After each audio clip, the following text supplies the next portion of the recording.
we'd all stand and face the flag.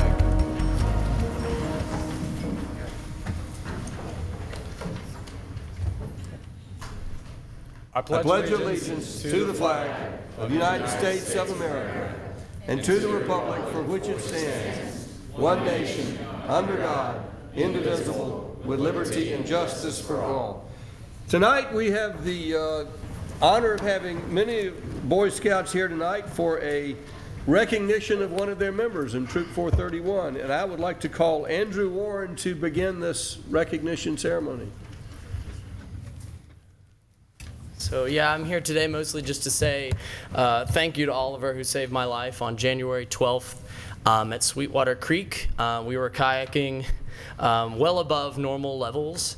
Although me and the group that we were with are very skilled whitewater kayakers, I became caught in a very dangerous hydraulic, and Oliver very bravely came and not only put himself at risk, but he kayaked into the hydraulic. It allowed me to pretty much grab onto the side of his kayak while he had to very vigorously paddle out of it. But I had been caught. Tell him how long you were in that hole before he came to get you. I was in there for well over a minute, being tossed around. I would imagine most people would say it's probably like being inside of a very violent washing machine. But so I couldn't breathe and I was starting to lose consciousness, and Oliver, as well as the group that was with us, really realized the danger that I was in as I was being tossed around. I actually So what were you thinking at that moment? I was just absolutely terrified. I remember thinking, like, I don't know what my mom is going to say when she finds out about this.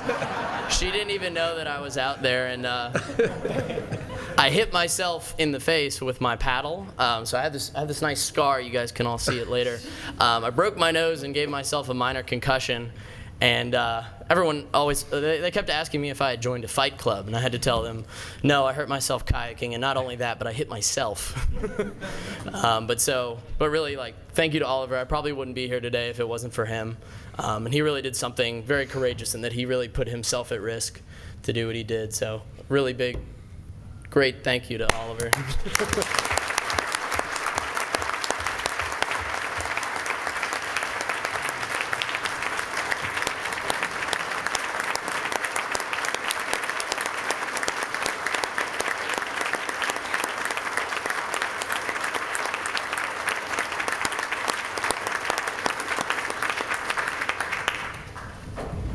I think we're going to follow this up with a ceremony.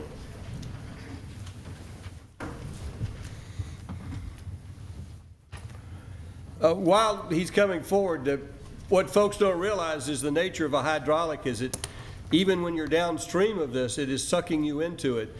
And the problem is you cannot get out of this thing. So as Jason approached him in the kayak, he really stood a risk of not being able to get out himself.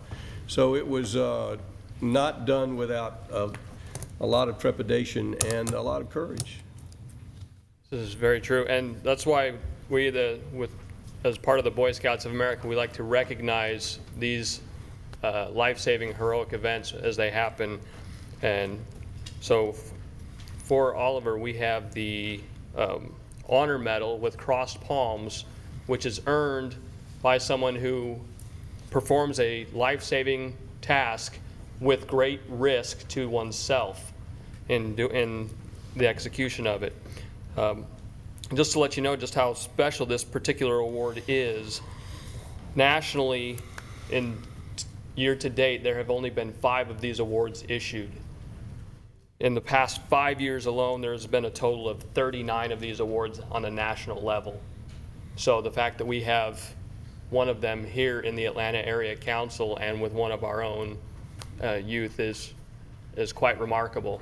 Oliver is also an Eagle Scout, which only the top 4% of all scouts reach. And then on top of that, to be this upper echelon, really small percentage to have used his skills that he learned in scouting and be able to go and save this young man's life is something, a very great feat, and we like to recognize him for that. So we have some awards here. If Mr. Mayor, if you'd like to come down with this too. I need my whole council. Come on. Okay. Councilmember Lipolito is a Life Scout. Councilmember Orleans is a Life Scout. Councilmember Price is the mother of an Eagle Scout. And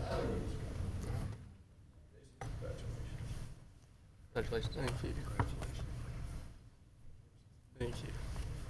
This award comes with, there's a certificate here, the honor medal, the cross palms, and there is also there is a medal that can be worn on the uniform and a knot that goes up here, recognizing that because the medal is worn at ceremonies. And here's the cross palms that goes on there. That is, congratulations.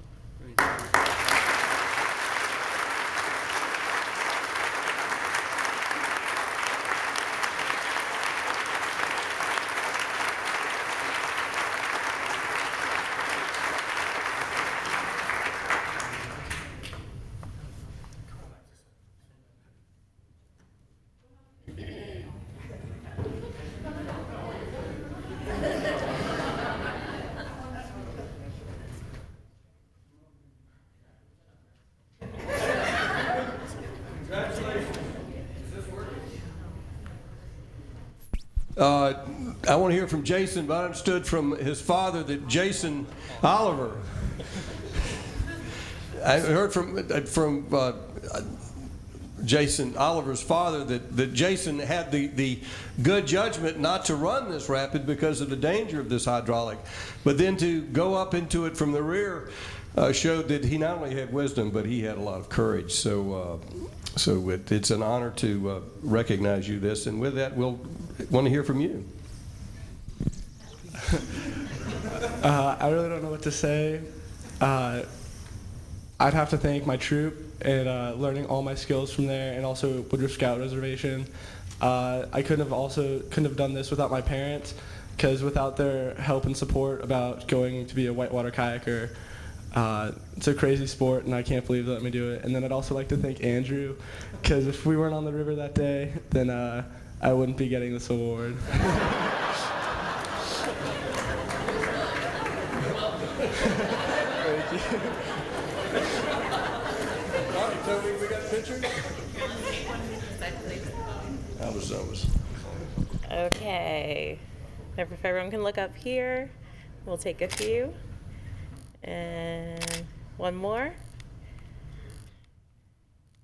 Sorry. Okay, thank you. Congratulations. Thank you. Your turn.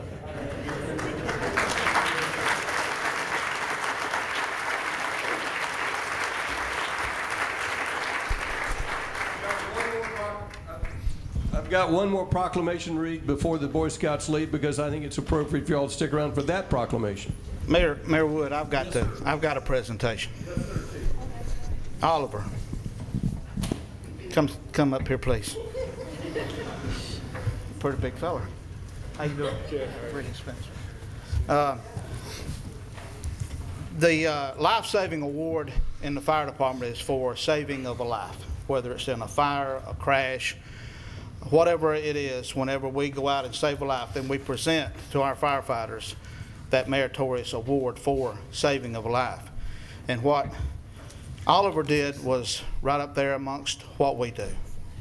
He took his own safety and he pursued someone that was in trouble, and by his expertise and what he had learned and the courage and knowing that this gentleman, you probably didn't even know him, did you?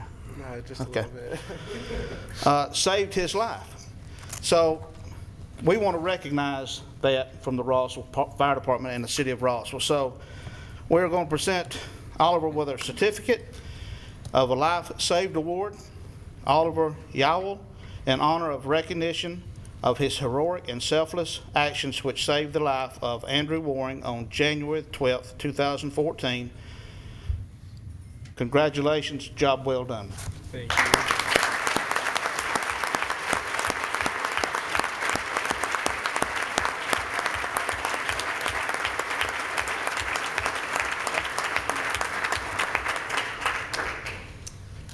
So it's appropriate that next I read a proclamation for National Flag Day, which was brought to us by the Martha Stewart Bullock branch of the Daughters of American Revolution. And whereas the Continental Congress in the United States on June 14th 1777 adopted the first official flag of the United States.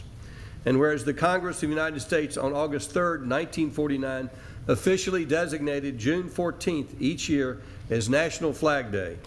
And whereas the Congress of the United States on June 20th, 1965, adopted a joint resolution approved by the President to recognize a pause for Flag Day as part of National Flag Day ceremonies and urged by all Americans to participate.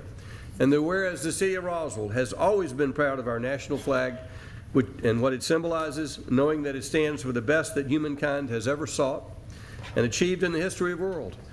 Now, therefore, I, Jerry Wood, Mayor of the City of Roswell, do hereby proclaim our participation in National Flag Day on June 14th, 2014, invite all of our citizens to join in the common declaration of faith represented by the words of the Pledge of Allegiance. And with that, I'd like to invite the representatives of the Martha Stewart Bullock Daughters of the American Revolution to come forward and tell us some more about National Flag Day. Thank you so much, Mayor Wood. And Oliver, congratulations. I promise you I won't make you come up here and say anything more, but we are absolutely honored to share the stage with you today. I want to thank Roswell, the City of Roswell, and Mayor Wood. You have been supportive year after year for all of our patriotic causes, and for that we are very, very grateful. I'm accepting this proclamation today on behalf of the Martha Stewart Bullock Chapter Daughters of the American Revolution and the Martha Stewart Bullock Children of the American Revolution Society. And we are very proud to be co-sponsor the Roswell Flag Day celebration. This will be our third annual event, which will be held on the grounds of Bullock Hall on Saturday. June 14th is coming Saturday from 1 o'clock to 3 o'clock. And I would like to encourage everyone here, if you could stop by and celebrate Flag Day with us. There will be games for children, there will be crafts, refreshments, and a brief Flag Day ceremony. If it's okay, I would like to introduce our members. The president of the Martha Stewart Bullock Children of the American Revolution Society is Tyler Baker, and senior president is Tamara Baker. Our Martha Stewart Bullock DAR chapter flag chairman, Mary Simons, and our commemorative events chairman, Lisa Tobin. Let's have a hand for Martha Stewart Bullock branch of the Daughters of the American Revolution.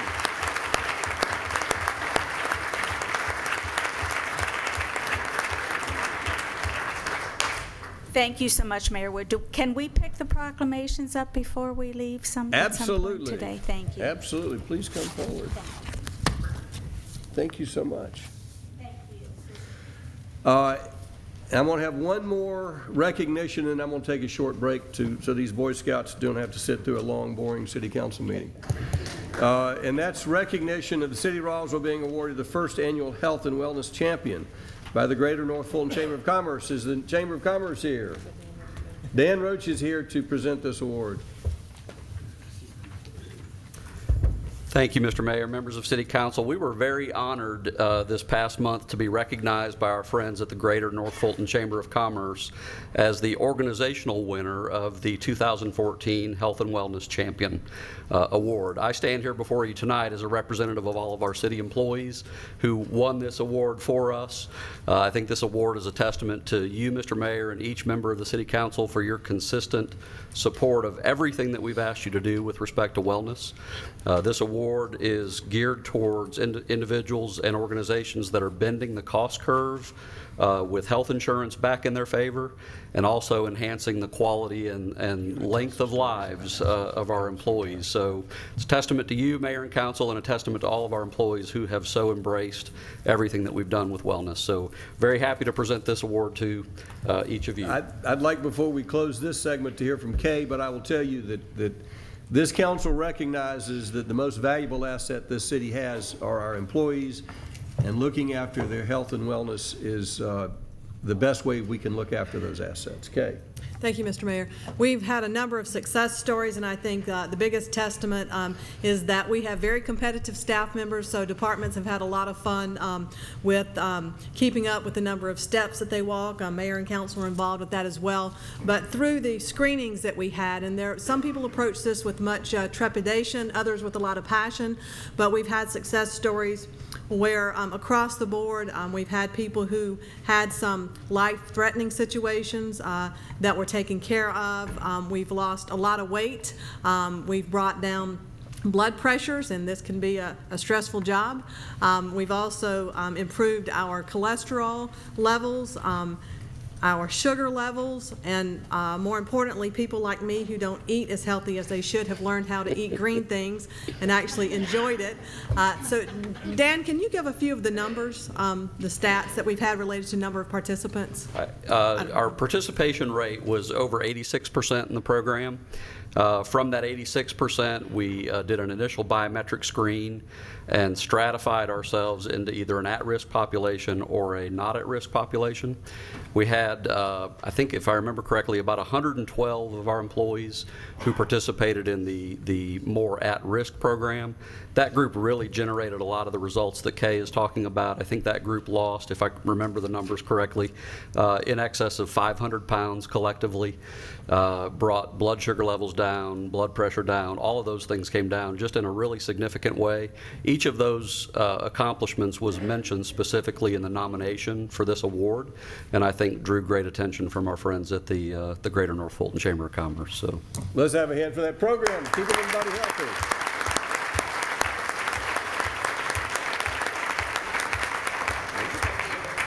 I am not going to recess this council meeting, but I'm going to ask the council to stay up here and not join the crowd because it takes me 10 minutes to get them back after they politic. But I'm going to leave 3 minutes for this room to clear of the folks who don't want to sit through the rest of this council meeting, which means most of you Boy Scouts. Unless you're here for your citizenship and the merit badge, and you can stay all night. You cannot leave this dais. You got a busy calendar. I've spent time in it. I know how he feels because I've been in a hydraulic. I thought I was drowned. I gave up. Well, yeah, it's like that whole undercurrent except worse. Yeah. No, I remember thinking I could see the daylight, and it was just no-name rapid. I think, you know, I'm going to be the first person to drown in this rapid, and you know, this is going to be embarrassing. Were you kayaking? I was playing in the rapid. I actually went into it intentionally. You know, that was back when I...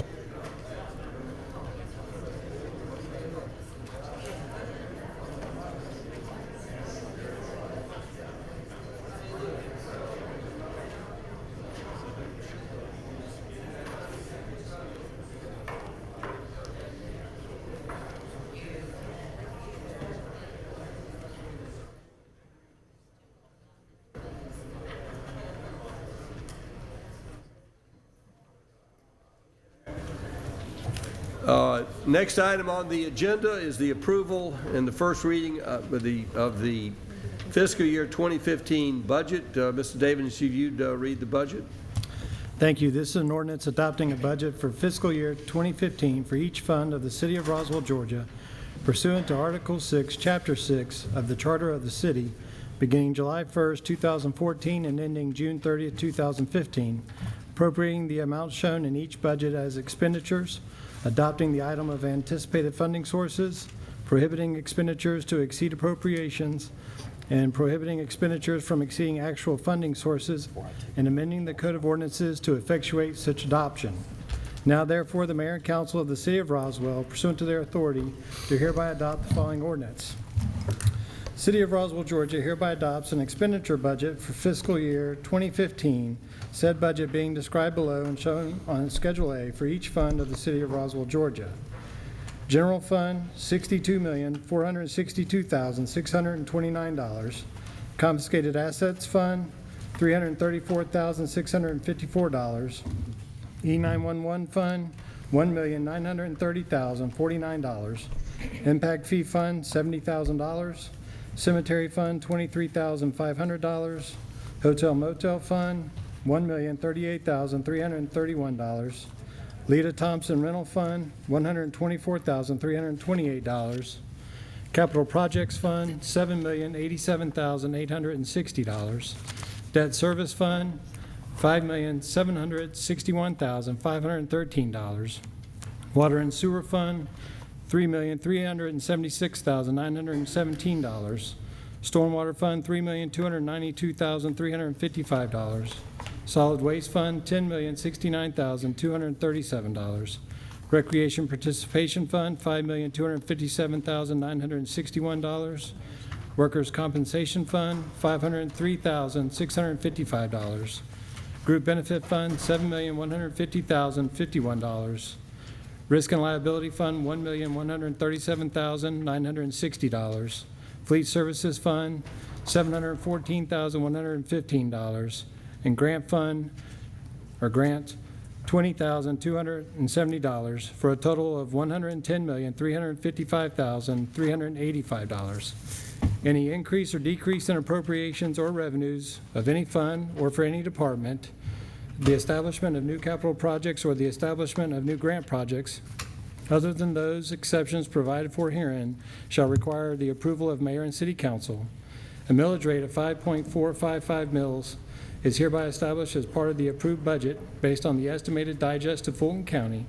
The millage rate has a component of 4.464 mils for the general fund, operating and capital improvements budget, and a component of 0.991 mils for servicing bonded indebtedness.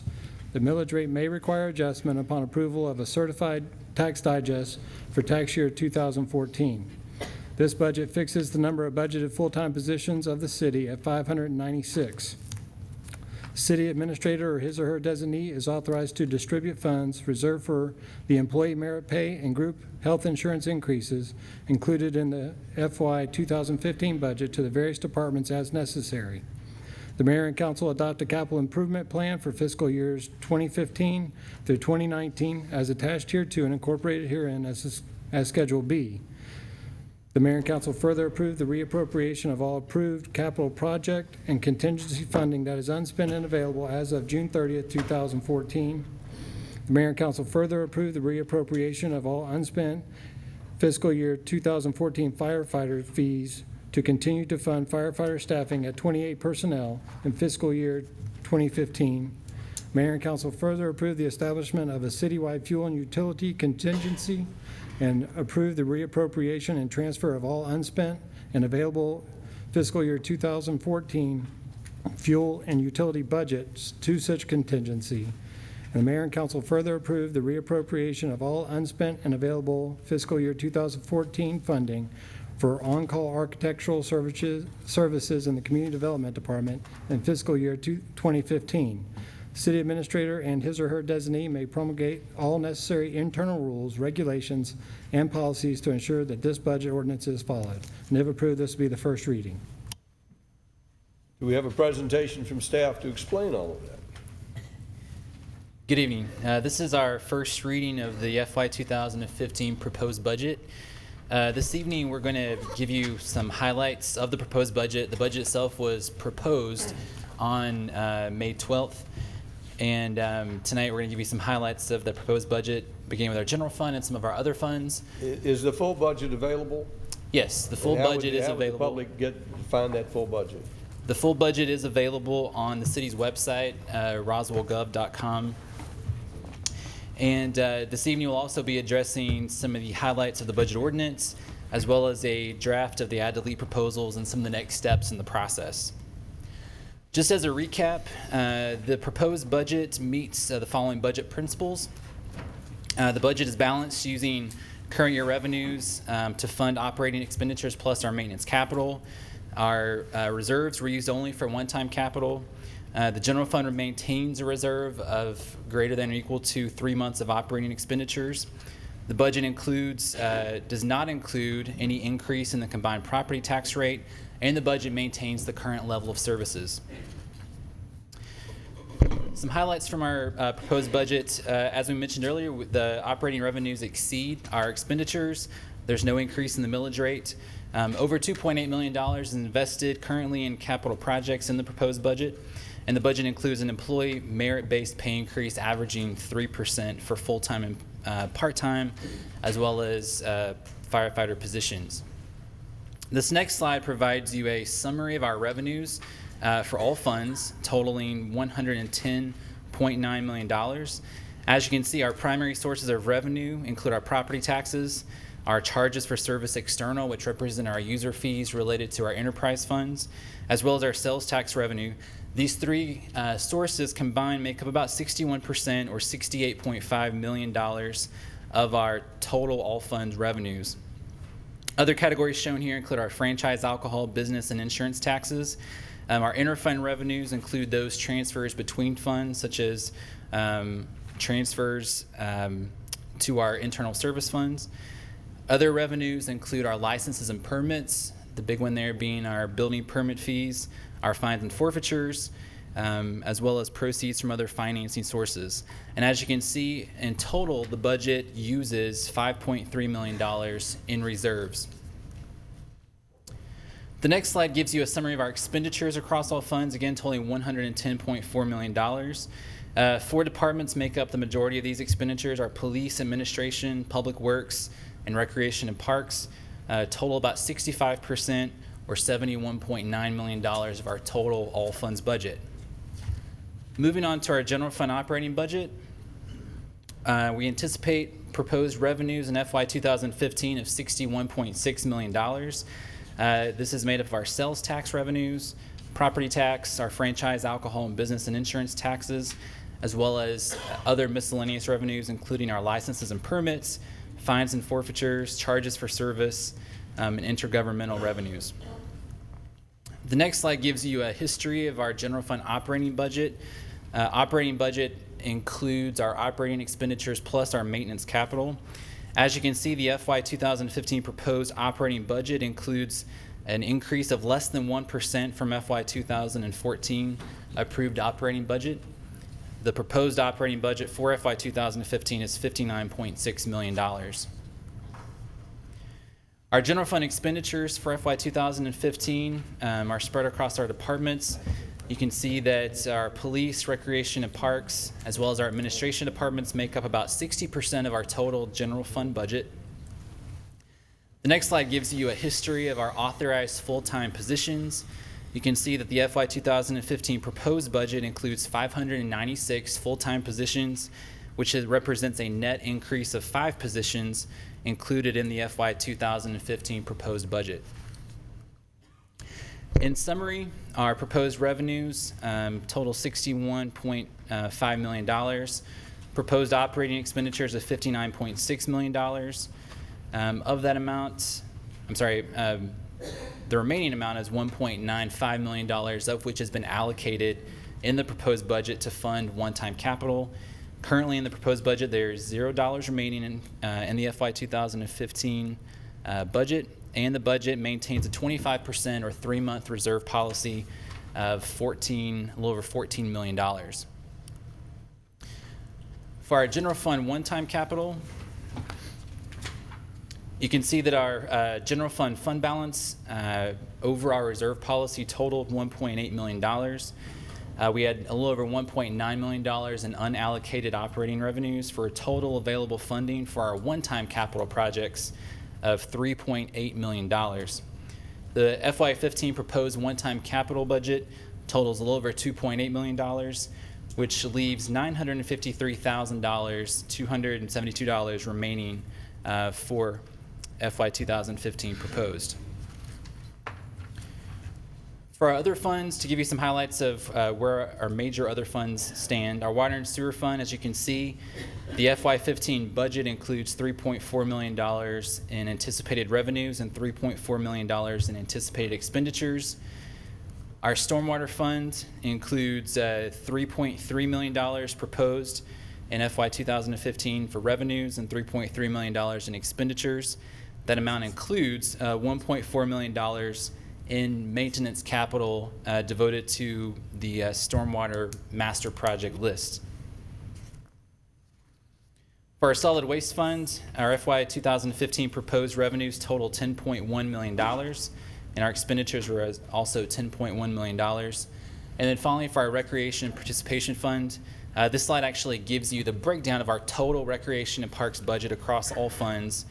You can see in FY 2015 that amount totals $15.4 million. Of that amount, you can see the blue section there represents the general fund support of our Recreation and Parks Department, including the subsidy for the Recreation Participation Fund. That amount equals $10.46 million. The red part represents our Recreation Participation Fund revenues, totaling $4.51 million. And the FY15 budget anticipates utilizing reserves above our policy of $430,000 for FY 2015.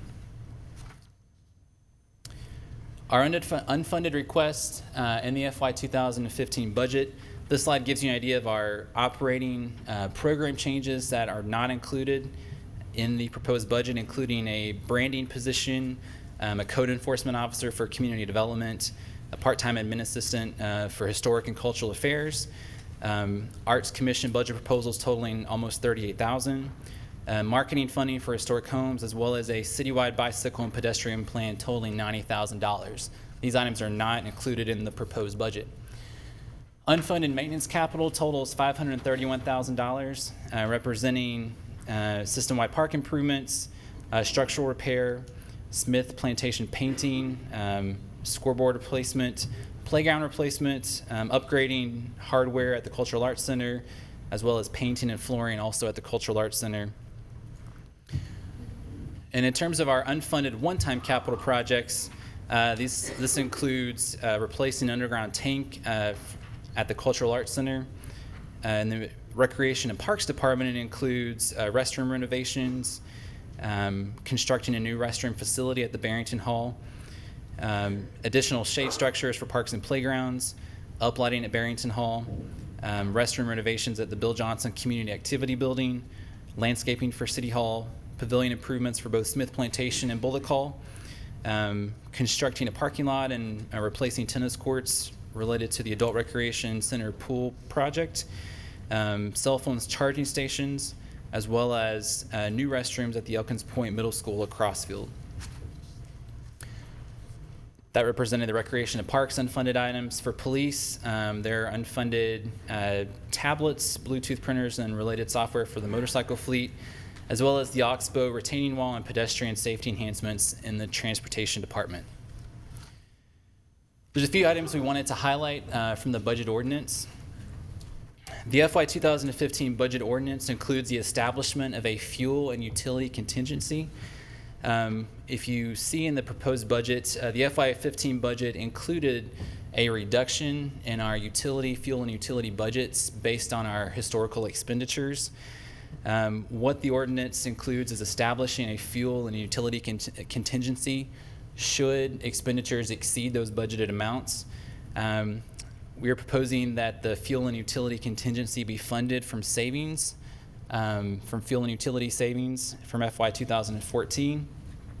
And these funds would only be utilized if necessary and would be authorized by the city administrator. And just to give you an idea, in FY 2013 in the general fund, we had savings in fuel and utilities of about $330,000. So this is an effort to right-size these budgets, but also provide an option in case expenditures exceed those budgeted amounts. The next item to highlight from the budget ordinance includes reappropriation of our firefighter fees. These would be unspent and available firefighter fees from FY 2014 to FY 2015. These dollars were also reappropriated in FY 2014 to assist the fire department in achieving 28 personnel per day staffing levels. They have improved their staffing levels in FY 2014, and this would help allow them to continue to strive for that goal. And then in FY 2016 proposed budget, budget staff would be looking at the possibility of adjusting the base budget to include appropriate funding levels to achieve those staffing levels. The budget ordinance also includes the reappropriation of on-call architectural services funding for the Community Development Department. As you might remember, $5,000 was approved in the mid-year budget for FY 2014.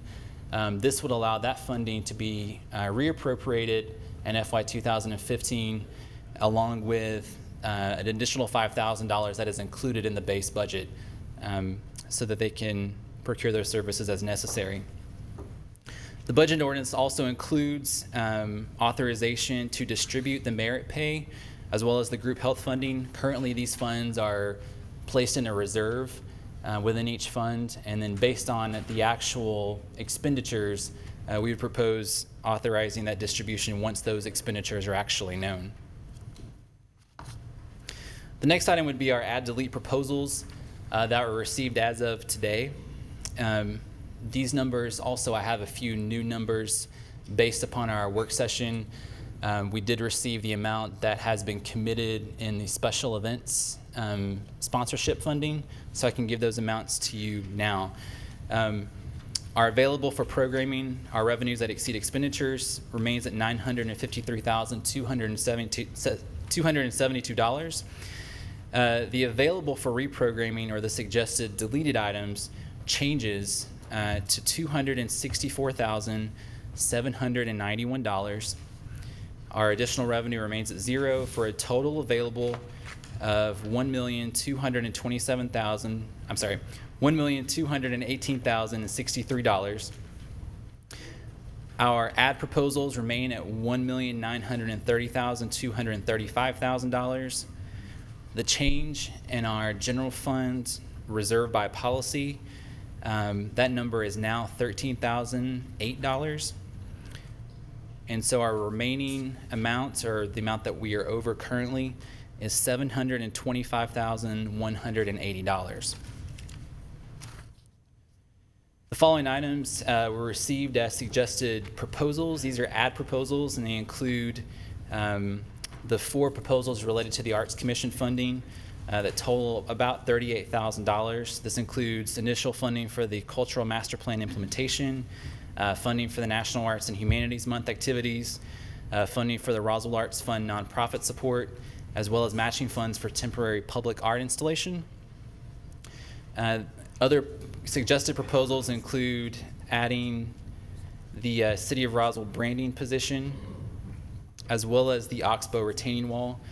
And I apologize, that is actually Council Member Diamond proposing those 2 items. On the next slide, the items you can see there include transferring the funding for the part-time admin assistant for special events permitting from community development to administration, which has a $0 impact. Other proposals include marketing funds for historic homes, system-wide park improvements, painting for Smith Plantation, additional funding for cemetery care, maintenance, and beautification, landscaping for City Hall, Barrington Hall public restroom facility construction, uplighting at Barrington Hall, constructing a parking lot and replacing tennis courts related to the Adult Recreation Center pool, and additional funding for the Lakes and Ponds program in the amount of $100,000. This is the final slide of ad proposals and include redirecting $160,000 from the pedestrian mobility program to complete sidewalk connectivity for the Woodstock Road. So this is a $0 impact. It would just be diverting some funds from the $500,000 allocation that is included in the proposed budget. The next item would be phase 2 of the old mill machine shop renovation, which includes renovation of the second floor of the machine shop as well as the related ADA requirements, and that is in the amount of $395,000.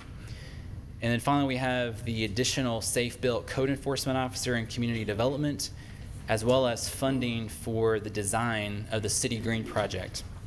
So total ad proposals are $1,930,235. The next item, the next slide gives you the current delete proposals from the proposed budget. The first one here is the city sponsorship of special events funding. That amount has changed based on what's already been committed to special events. And so the new amount that could be deleted would be $50,820. The next items include deleting the expanding the admin assistant from part-time to full-time for special events permitting, as well as removing the funding for the part-time special events coordinator position. Additionally, there's a delete proposal to remove the municipal complex officer position for City Hall. And there's also a proposal to remove the IT backup solution that is currently included as maintenance capital for $80,000. So total delete items are $264,791. Finally, our next steps in the process include our remaining budget hearings, and there is a change here as well. Our next meeting will be Monday, June 16th at 6:30 p.m., and this will be a millage rate hearing. And then after that, our final budget reading, our second budget reading, and our third millage rate hearing will be held on Tuesday, June 24th at 7 p.m. So that's changed from June 23rd to Tuesday, June 24th, 7 p.m. That concludes the presentation on the proposed budget. I also have some information on the millage rate hearing when we're ready for that. The council will have the opportunity to make amendments to add or to delete items from this budget. The first thing I want to do is hear all the amendments from council so we'll know what all those proposed amendments are. Those which get a second will go for a vote on once we get a full list of the amendments. After I get a list of the amendments with a second, I want to hear from the public on the budget and on the amendments. And then once we have a public hearing on the budget and the proposed amendments, we'll vote on the individual amendments.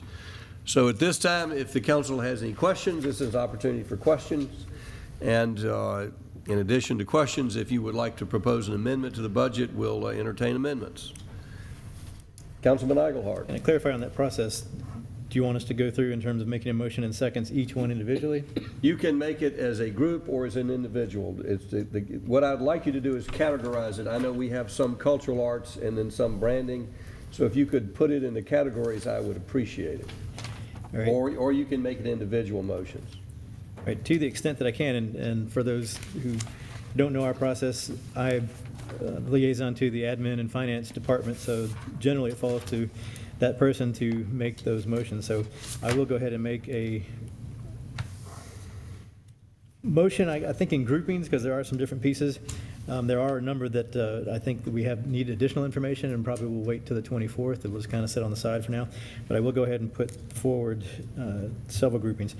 The first would be, and this is using I don't know how many people have it, but it's the legal sheet that says the proposed budget add delete proposals as of 6/9/14, and it's what the list that that Ryan just went through. And Luckett, sorry, just blanked on his last name. So using that, the first 4 items, 1, 2, 3, and 4, are all Arts Commission related. He went through that list. Can you put the list on the oh yes, sorry, overhead?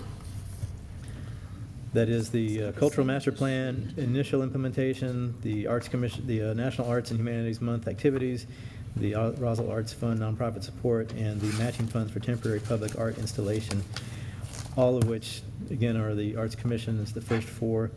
Total $37,895. There's a motion for that. Motion by Councilman Eichelhardt. Is there a second?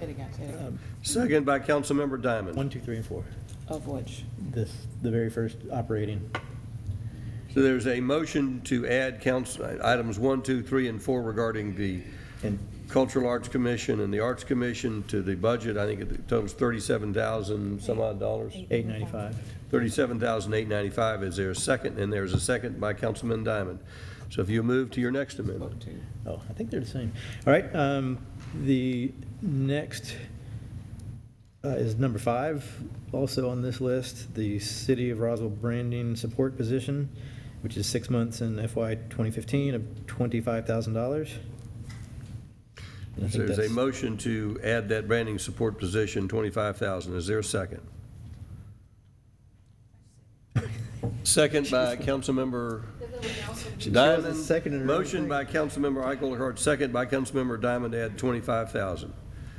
And I'm trying to kind of keep these in the groupings as you requested here, but the next is number 6, which is actually transportation. On this larger sheet. It's on the back page, but it is number 6, and each of these items is uniquely numbered and on the list that's on the overhead. But on anybody has the sheet itself, it's on the back page. One-time capital, it is the Oxbow retaining wall for $154,245. Oh, just, Motion by Councilmember Eichelhardt. Is there a second? Second by Councilmember Diamond. yeah, there's an error there on the branding support position has my name attached to it, or at least it does in what was presented. It was on the presentation, but it is correct on this sheet. Okay, I just want to make sure that my name is not attached to that. Right, I can make that change. All right, thank you. All right. The next, again, following numerical order is number 9, which does have Councilmember Price's name on it. The system-wide park improvements beautification, $100,000. We'll put an aside on that we've had a request to have that plan for what that money will go towards, and one of our commission members has agreed to do that for us before our next meeting on the 24th now. All right, so that's number 9. Motion by Councilmember Eichelhardt, second by Councilmember Wynn. Next is number 16, which is the additional funding for Lakes and Ponds program of $100,000. Motion by Councilmember Eichelhardt. Is there a second? Second. Second by Councilmember Price. Then jumping to, well, actually it's on the first page still, 19, which is the add one additional safe-built code enforcement officer in community development. Although there may be some questions by Mr. DiPolito, but I'll let that come in later, unless you want to ask. Councilmember Deputy, I gave him all the information. Okay. So I'm going to second that one, please. So that's 19, which is, again, add the code enforcement officer for $92,226. That motion was made by Councilmember Eichelhardt and seconded by Councilmember Wynn to add the code enforcement officer.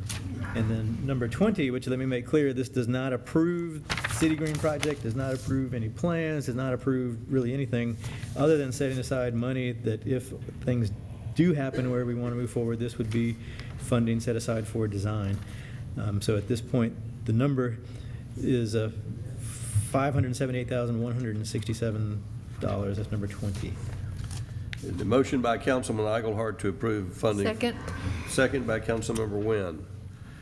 Those are Councilman Eichelhardt's motion. I'll also entertain motions from other folks. Those are the adds. Do you have any deletes to? Yes, the deletes are the next set of numbers, which I'll go ahead and put this in. I was going to say I was going to leave this on the side, but since you just gave us a number, we may have more discussion throughout this. But number 21, which is the deleting city sponsorship of special events funding, now of $50,820 for the general public. That doesn't mean we're not ever going to do any special events. We're looking at a number of ways to reorganize our special event operations, and which are going to come in a second. But that's the first motion, number 21, city sponsorship of special events funding for $50,820. Motion by Councilman Eichelhardt. Is there a second? Second. Second by Councilman Orleans. Next is moving the administrative assistant, this is 22, sorry, move administration assistant special event permitting position from part-time to full-time, which is deleting $43,296. There's a motion by Councilman Eichelhardt to Second. Second by Councilman Orleans to move the special events position, deleting $43,296. Next is 23, which is just a clarification. Is that, did we add somewhere else? Yeah, I think maybe the easiest explanation. Number 7 hasn't been addressed yet. Go ahead. Well, yeah, you're correct. We also, there is an existing position that's in the budget for the special events, and it's initially proposed for 2 positions, and we're right at this point anyway, discussion generally at 1.5 positions. So this removes half essentially. This maintains this position at part-time status. That's the best short description I can make of it. Okay. Next is 23, this is the delete, but deleting the adding of funding for part-time special events coordinator position of $20,000. Is there a second? Motion by Councilman Eichelhardt, second by Councilman Orleans to remove the part-time special events coordinator position. Number 24 is, and I should again make clear, we have an existing municipal complex officer that will remain. It's in the budget. This is an additional one. And so the proposal is to delete the addition of a municipal complex officer position for City Hall security of $70,675. Motion by Councilman Eichelhardt. Is there a second? Second. Second by Councilman DiPolito. And then finally, the 25 staff IT backup, data backup solution. It's actually funded through the IT equipment replacement capital project in 2014, so it's not needed, of $80,000. Motion by Councilman Eichelhardt. Is there a second? Second. Second by Councilman Orleans. And I think, as I've totaled all this up, that is a total of $1,187,533 with $39,710. Well, I take that back. That does not reflect that $50,000 change that from the 60 to 50, 820. So Mr. Luck probably has that on his computer calculator there. But those are the motions to this point. Now, do any other council members have any amendments to propose? Councilman Orleans. To go along with item 21, 2, and 3, want to move for item 7, transferring fund for part-time administrative assistance, special events permitting from community development to administration. So we were talking about combining them in one slot. So item 7. There's no money there. Well, there's no money there, but you're saying I'll second. I overlooked that. Yes, moving the staff's determining the money based on a full-time and part-time, I think. Okay. But it is a change in the budget from what is originally proposed. All right. There's a motion by Councilman Orleans to approve transfer funding from admin to community development. Second by Orleans. The other way, community development. Orleans from Eichelhardt second. All right. Any other amendments, Councilman Orleans? No, sir. Councilmember Price, did you have your hand up? Yes, I don't know which ones that Councilmember Eichelhardt included of the ones that I was 9 and 16 only.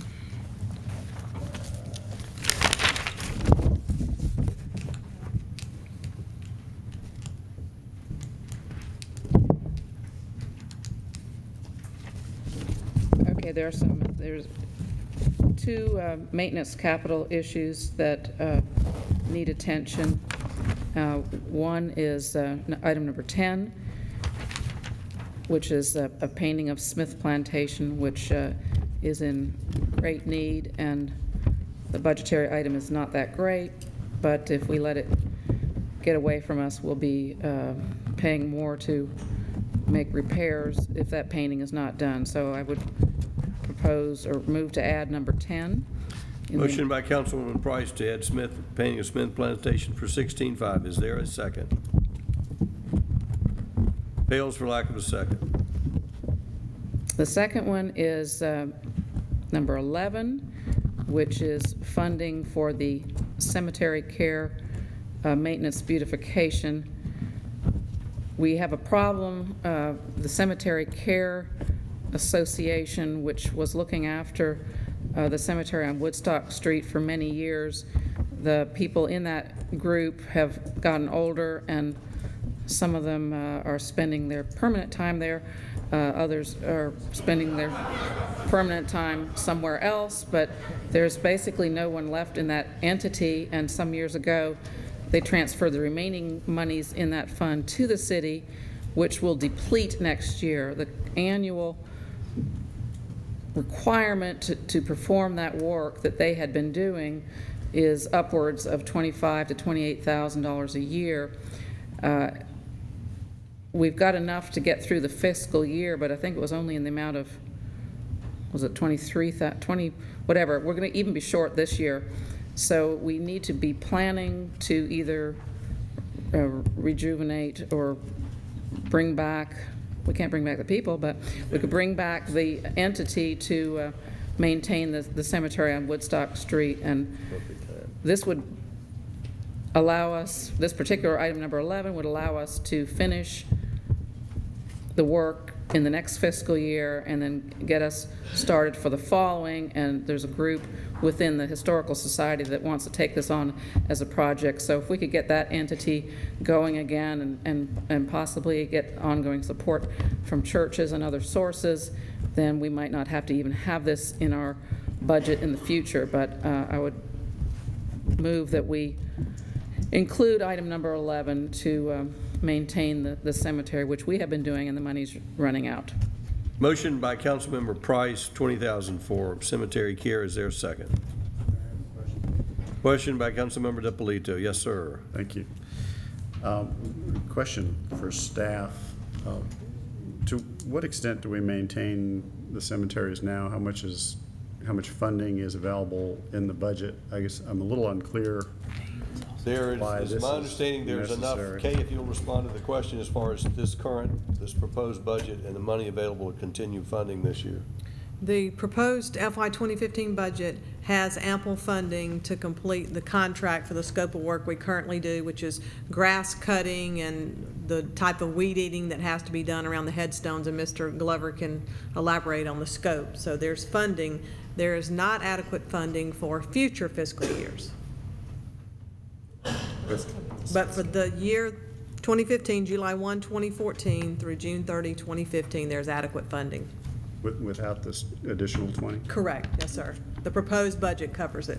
Okay, Brian, what is the amount in the proposed 15 budget? It's $23,500. We have a motion. Is there a second? Question. Wait just a minute. Mr. Glover was going to speak? Was he not? Mr. Glover, did you have something to add to that? No, so the current budget, the FY15 is $23,500. There is ample funding for fiscal year 15. Going into 16 is where we will be short. Yes, sir, we understand that. Councilman Orleans. We have enough for the budget this year. Joe, can't we go back to the families that are involved in this? Because the plots are owned by families, not by the city, and try to work with them for donations and voluntary work. I think that's something we used to do a long time ago, and we're not doing it anymore. So I think we should look at those kind of items during this year before we have to put more money back in the budget in the future years. Yes, so that can be done. I think what Councilman Price was referring to is having the Historical Society maybe take the lead in that and get another group started for the funding of that cemetery care. Yeah, I think we need to look into those items, definitely. Because we've never expended monies for this. Is that right? No, I don't. I mean, that 23.5 is left over from that fund. That's correct.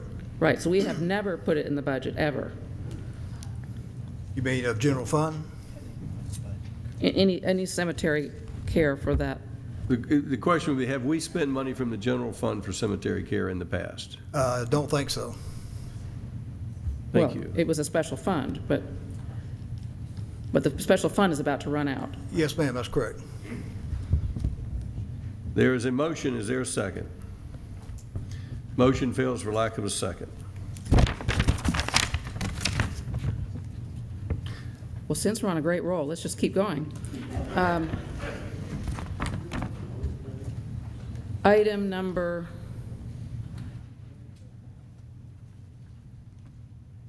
15, no, excuse me. Item number 13, Barrington Hall Public Restroom Facility. This is a real problem. There may be some economy of scale if while we're doing the restrooms at Waller Park, we could be doing these at the same time. So I would move that we approve item number 13, Barrington Hall Restroom Facility. There is a motion to approve the public restroom facility, $75,007. Is there a second? Second. Second by Councilman Orleans. Yes, sir. With respect to items with the historic homes, we just completed a study and in the process of, I guess, moving toward approval of a master plan. So I'm wondering, is it prudent to hold off on items on the historic homes? My suggestion would be is we're going to have a discussion of each of these items after a public hearing. The goal right now is to see if there's a motion and a second Okay. Not to see if there's support, and I don't want to cut off debate, but I just would like to defer debate until we've heard from the public. And we've got a full list of what's being added, because anytime I think you look at the budget, you need to look at all of the scope of the amendments in determining what to approve. So motion in a second, and then we'll come back to debate these after the public hearing. Yeah, and I wasn't trying to debate it. I guess I was asking more of a question, which was, would this type of thing be included in the master plan? Or is that outside the scope of the master plan? I think the Kay's answer was no. Mr. Mayor, may I say something? Kay. The study that was done will not address capital improvements per se. I think what the study addresses is the vision and the goals and objectives of what the city wants the homes to be. So, for instance, if Barrington were to have more events, or we were going to have it more as an event facility outdoors, then it would require additions of restrooms, should that be a decision that the council decides at that time. Okay. So the master plan may impact the need for capital improvements? Yes, sir. Even though they're not specifically specified? Correct. Okay, thank you. Any further amendments?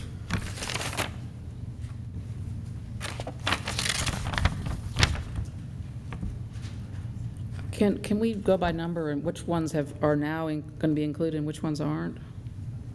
Okay, if you'll give her the list. Right now, we have items 1 through 6, number 9, number 16. Number sorry. 6 is not, it's not in Aqua sequence. retaining wall. There's one that has them all in sequence that was left at the dais. Right. It's up on the screen here. It's up on the screen. So items 1 through 6, number 9, 16, 19, 20. Deletes 21, delete 22, delete 23, delete 24, delete 25, add 7. I'm sorry, no, that one didn't. Yes, add 7. Then number 13, add. That's what has been, a motion has been made and a second thus far. A question? Yes. So does that mean that if they're not included this evening, they cannot be included on the second reading? No, they can be, you can add and delete in the second meeting. Because, I mean, I've got a number more, but clearly I'm not getting seconds. But all of mine added up so that we were balanced, and I noticed that we're over budget with this current list. And that's because there are a couple of very high-ticket items. If those were not included or not approved at some point, then there are a lot more that we could include. So I guess that's what I'm wanting to know, is this a fluid document? It is fluid. This is not, there will be a second vote. There will be a work session also prior to the next, there'll be a work session and another work session, another vote, right, Kay? 2 more Yes, meetings? sir. There'll be 2 more. There'll be, the 16th is a millage rate reading, so the second reading of the budget ordinance will be on the 24th, on Tuesday, June 24th. However, adds and deletes could be made at any meeting. Mr. Mayor? Yes, Councilmember Napolito. It would be helpful if Mr. Luckett could check off the ones that have seconds so far so the public can see those. Thank you. Any additional motions at this time? Councilman Price. Yes, and I do apologize. I'm working on a 12-hour jet lag, and I submitted all these before I left, so I'm not quite sure how they got some of the numbers that they got. But in any case, number 8, I'd like to move that we add number 8, marketing for historic homes, because I know that some of the historic homes feel like they don't have the ability to market themselves, but I don't necessarily know that 81,000 is the correct amount there, but I'd like to have some kind of a placeholder there, at least in the amount of... That would create a placeholder for at least 81,000. It can be raised, lowered, or eliminated. So there's a motion to add marketing for funds for historic homes, at this time 81,000 by Councilmember Price. Is there a second? Fails for lack of a second. Okay, number 12, City Hall landscaping. And this was originally thought to be in the front area. but it could be in the back area as well, depending on the outcome of the city green issue. So I've moved for landscaping the amount of $100,000, item number 12. That's in addition to the 578. No, in my... Altered, so you're talking about to the front, or to the front of City Hall. Is that what you're talking about, just so the council can distinguish? It's not to our back, but it's to our way we're facing, that side of City Hall. 100,000. Originally, it's being requested, yes, for the front, but in the event that number 20 does not pass, then it could go to that area as well. So it would be general beautification of City Hall. It wouldn't be designated where? Well, if we have the flexibility to move it at some point, I will make it specific to the circle. You can make it specific tonight, or you can leave it flexible. I'm just trying to make sure the council understands your motion. All right, well, let's make it specific, and then if we can alter it later, we can do that. So number 12, City Hall landscaping for the circle at the front of City Hall. Motion by Councilmember Price for $100,000 for the front of City Hall, including the circle. Is there a second? Motion fails for lack of a second. And number 17, did we need a motion for that? That was simply earmarking or specifying 160 from the pedestrian mobility program, which is already in the budget, but it's earmarking it for one specific road. Specifically directed, it would take a motion.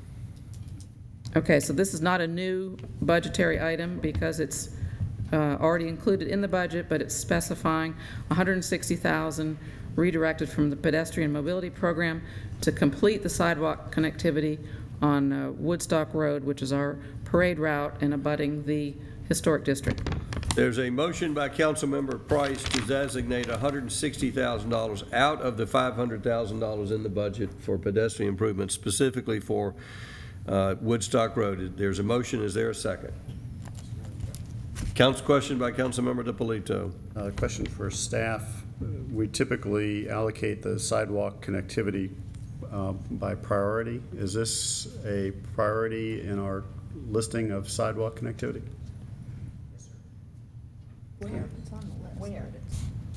Is it? You know, when you say priority, it is listed, but is there a number? Where does it stand in the priority list? The top, I think, was the question. Yeah, whereas, you know, in other words, we have funding in the budget for a certain amount of projects with our current. We have. First of all, has the council approved a list of projects?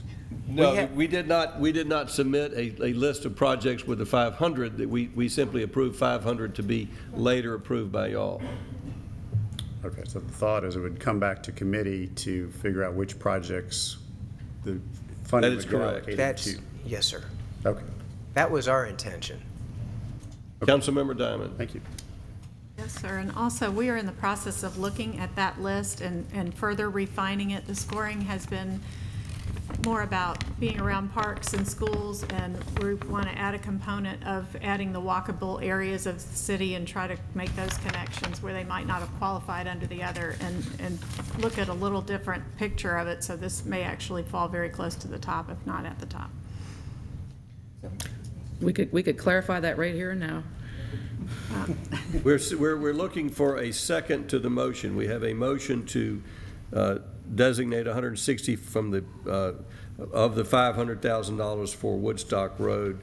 Is there a second? Motion fails for lack of a second.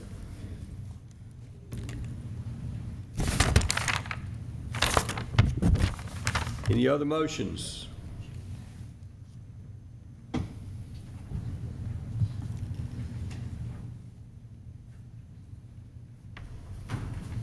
Councilmember Price, I'm looking to you for any other motions. I see no one else. Well, I see a whole bunch of them on this list with my name attached to them, but I don't recall ever actually requesting them, so I'm wondering why they're there. I don't know why they're there. The question is, tonight, is any other additions or deletions you would like to make from the budget? As long as I have another opportunity to do so, I will you, along with the rest of the council, have another opportunity before at the final reading. All right, so we have any other motions? Councilmember Wynn? No, sir. All right, at this time, unless there are some questions or comments, I'd like to hear from the public. Councilmember Wynn? Is there a way that we can get a bottom line now with everything that was added? Or will you keep in tally? Because I think I kept my tally, but I'm not for sure if I added exactly. Currently, with the items that have a second, that would leave $178,230 available, still available. I'm sorry, 178,230? Correct. Okay, thank you.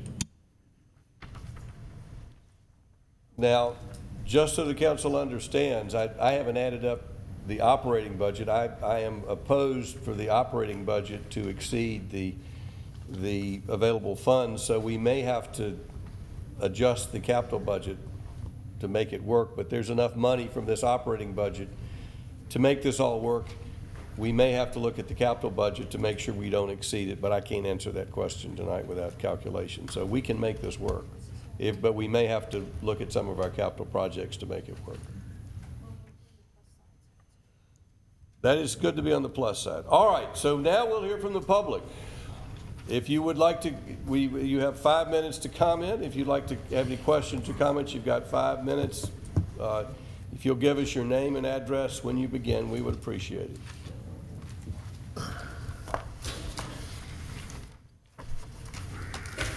Lee Fleck, Martin's Landing. Mayor, Council, good evening. Mr. Lockett said that the budget was on the city website. His presentation in total is certainly there, but I'm more interested in knowing when I can expect all the numbers, as has always been done the day after the presentation. And the reason I ask that is because just a cursory overview of just a water plant presentation, I'm sorry, that's not a very good.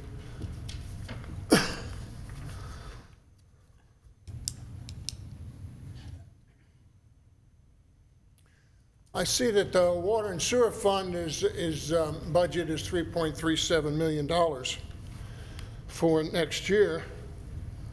I find that a little concerning when the previous year was $3.88 million.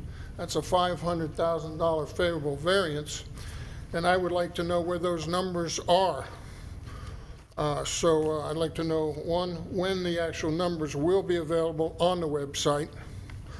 Additionally, on the page number 28 on the website presentation, I want to know what appropriate funds in bullet number 2 represent. And just, you know, this has been going on since March, and you're talking about an increase in the water rate in 2016 and an ongoing average 1.5% fee increase. When does ongoing begin? And last but not least, well, I'll get it now so I don't have to come back when you start talking about the millage rate. I think it's really nice you guys to come out and show everybody about next year's property tax increase. I'm glad to see you come out and put that right up front for some of us that know what they're looking at to see. The last item I want to talk about was on the website. There was a whole section on community development which was never touched on. And the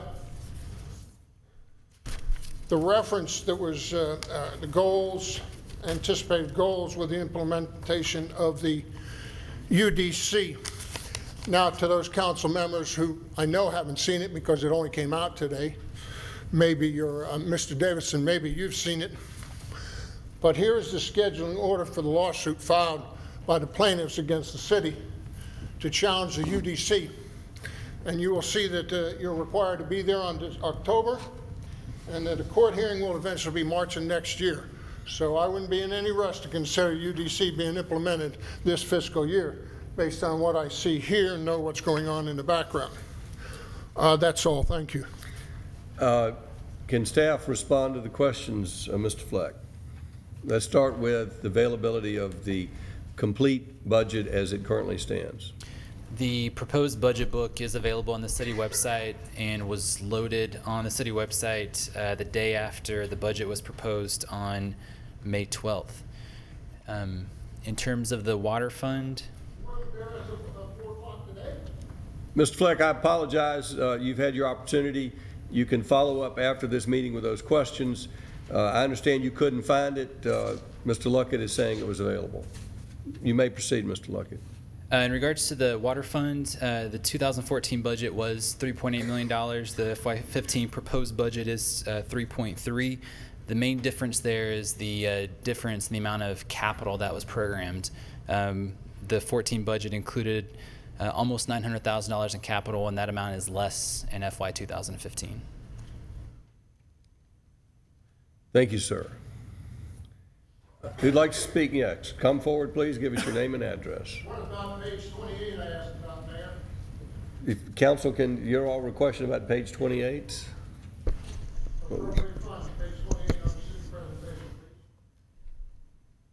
Mr. Fleck, if you'll refresh our memory, I apologize, I didn't keep track of all those questions.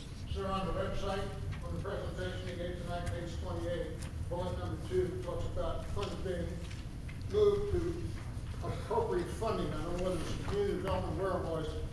But Mr. I'd like to know Luckett, what appropriate funding. do you understand the question, Mr. Luckett?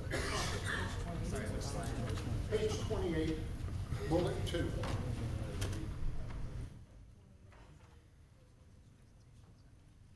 No, not tonight, the one that's on the city website. You don't have it here? Okay. I'll email you. Ms. Russell, you may proceed. Thank you. My name is Janet Russell. I live at 260 Willow Springs Drive here in Roswell. Just two questions. One, you have an allocation for $92,000 for an additional code enforcement officer through Safe Built, which is based in Colorado. I distinctly remember sitting here when you privatized the code enforcement department because we were going to save money. About 2 months ago, you asked for $150,000 more for the code enforcement department. Ms. Love replied to me why you needed it. Now you're going to tell me you need a $92,000 code enforcement officer. What I'd like to really know is how much is the employee really getting paid and how much is Safe Built keeping from that for, quote, administrative costs, because I don't think anybody in the city's making $92,000 who's a code enforcement officer. So it seems to me you're not saving any money by having kicked out a whole bunch of longtime employees from the city. You just use that as an excuse to privatize, but there's been no savings. No, I can assure you, no code enforcement officer is making $92,000, not in the city of Roswell. Secondly, about the water bill and the 8% increase next year and then 1.5% forever. For 5 years, we were told that there would be $1 per month increase to cover the cost of the new water treatment plant. $1. Mr. Mooring is in the newspaper quoting $1. I questioned it for years. $1. And I questioned how could $12 a month times 5,000 households even pay the interest on the debt. And I was assured it was going to be $1 a month. It's a matter of public record. Now we're told it's an 8% across the board and 1.5% ongoing. That tells me that someone didn't know the numbers or didn't want us to know the real impact of 5,000 households paying for a $16 million water treatment plant that we didn't need because the city no longer needs to be in the water business, since the other 22,000 households in Roswell get their water from Fulton County. In fact, everyone in front of me except for two, get their water from Fulton County at a lesser per 1,000-gallon rate. So I'm questioning the $92,000 for a code enforcement officer. What is the employee really being paid? Because it's not $92,000. Otherwise, you'd have a line out the door applying for that job. And I'll wait for my answers before I sit down. Do you have any other questions? There's always questions regarding this council. Do you have any other questions tonight? No, but I will not sit down until my questions are answered, please. As I understand, the question is, how much does the code enforcement officer that is working for Safe Built, will he be paid? Correct. Do we know that answer, Ms. Love? No, sir. What we do know is that that $92,000 includes the employee Safe Built's benefits, supplies, equipment, and vehicle. So all of that is in a lump sum. We don't know what the individuals are paid. We know percentages for benefits, but that's between the employee and Safe Built. Ryan, do you have any further breakdown regarding the equipment? So we pay for the equipment that's amortized over the life of the vehicle. So what you're telling me, Ms. Love, is that in the last, say, 3 months, we've requested almost $250,000 more for code enforcement, when about 2 years ago we privatized it to save money. That was the reason you all told us that you were going to privatize, was to save money. We But did in the save last money. 3 months, you've asked for $250,000 more, and I don't call that a savings. Personally, $250,000 more in 3 months, and we have hundreds of code enforcement requests that stand outstanding. The other one was the water treatment plant. You know how I've stood on that for years. It went from $8 million to $16 million. Ms. Russell, And I'd like to know why we were told it would be $1 a month, and now it's not. Thank you for your questions. Who'd like to speak next? Seeing no hands up, we're going to close the public hearing portion of this budget hearing. There'll be another budget hearing and opportunity to be heard. Thank you for sitting through all of that. It's the most important decision we make of the year as a city government. So we'll take these votes in the order, these motions in the order they're made. First, we have a motion and a second to approve $37,809 for the Arts Commission. Any discussion, any questions? All in favor of the motion, raise their hands. Councilman, that's a vote, right? It's not a question. This is a vote on the $895. All in favor of that motion, raise their hands. That passes unanimously. Next, we're voting on the Roswell branding support position, 6 months, fiscal year 15, $25,000. Any discussion before we take a vote? All in favor of that motion, raise their hands. That passes. Orleans, Eaglehart, Wynn, DiPolito, and Diamond in favor. All opposed. Price opposed. Passes 5-1. Oxbow retaining wall, $154,245. Any discussion? All in favor of, yes. Councilman Orleans. Can you refresh my memory on where that retaining wall is going and what it's for? Councilmember Diamond. That's the one where it's on the Mimosa side, so it would make that part of Oxbow that goes between Highway 9 and Mimosa a two-way street. It cuts out the line of sight problem. I remember that, sorry. Any other questions or discussion before we take a vote? All in favor of the $154,245 for the Oxbow retaining wall, raise their hands. That passes unanimously. Next, we're transferring funding for the, part-time administrative assistant for special events from community development to admin. Any discussion? Just a question. I'm trying to understand the logic of moving it from admin to, from community development to admin. What is that recommended by staff? Is that a recommendation by council? What's staff's position on that? Does it make any difference? Ultimately, we'll make it work wherever. The discussion, I think it's a combination of between staff and the council. As we were having our discussions with council members, we talked about the part-time position, the permitting position being in community development, and if a manager was going to be approved, we felt like that it would be better for that position to be in administration. Therefore, the administration position as the companion should go with it. So that's how we came to administration, because there's many more aspects of the special events manager's position that would be outside of the duties in community Would development. the permitting person be reporting to the admin person? Correct. And To the manager. To the manager, it'd both be in the same department? Correct. And your recommendation is to put the manager in the admin department, which gave reason to move the permitter to that same department? Correct. I understand it now. All in favor of that motion, raise their hands. That's Orleans, Eigelhart, Wynn, DiPolito, and Diamond, and Price. That is unanimous. Mr. Mayor? Yes, sir. Could we get the proposals up on the screen for the public? Yes, sir. Certainly.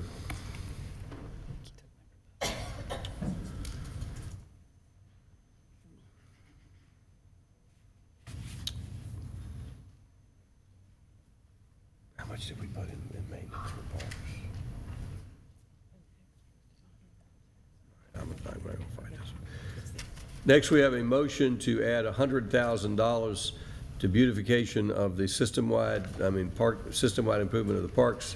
It's my understanding that will be, council will determine at a later date specific expenditure. So that's $100,000. Is that a capital improvement or an operating expense? Do we know how we categorize that? It's a maintenance capital item. Maintenance capital item. So we're adding to the maintenance capital $100,000. There's currently about, what, $250 in maintenance capital for parks? Total. How much is in maintenance capital right now? $666,000. So there's $600,000 in maintenance capital now. We'd be bumping maintenance capital to $700,000. Right. I am not opposed to this, council, but I think we've got an substantial increase in maintenance capital from last year.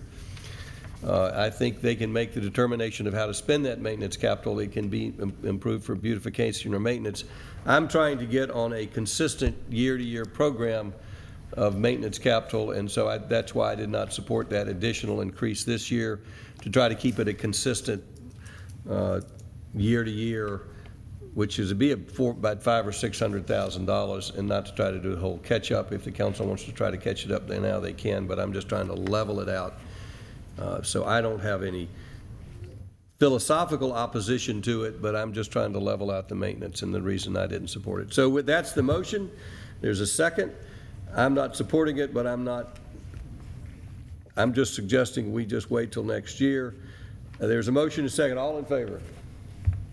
Orleans, Price, Eigelhart, DiPolito. All opposed? Diamond and Wynn passes 4-2. The next item I think I've got is Barrington Hall Public Restroom Facility, $75,000. That's a capital improvement. My personal opinion, I'm sort of looking, I'd rather wait to see where we stand on the master plan for the historic homes and where we're going with that. I think long-term we need a public restroom facility, but I haven't seen how that fits in with special events, and I just haven't studied enough, so I'm not supporting it tonight, but long-term probably makes sense. All in favor, any further discussion on that item, $75,000 for Barrington Hall Public Restroom Facility? All in favor of the motion, raise their hands. 3 in favor, that would be Orleans, Price, and Eigelhart. And the left side, how do they vote? The council member DiPolito smiling but not raising his hand. It's up to you. Oh, well, I need to get the vote. All in favor. I've already taken my position. I'm not changing it. All in favor? All in favor, we have Orleans, Eigelhart, and Price. All opposed.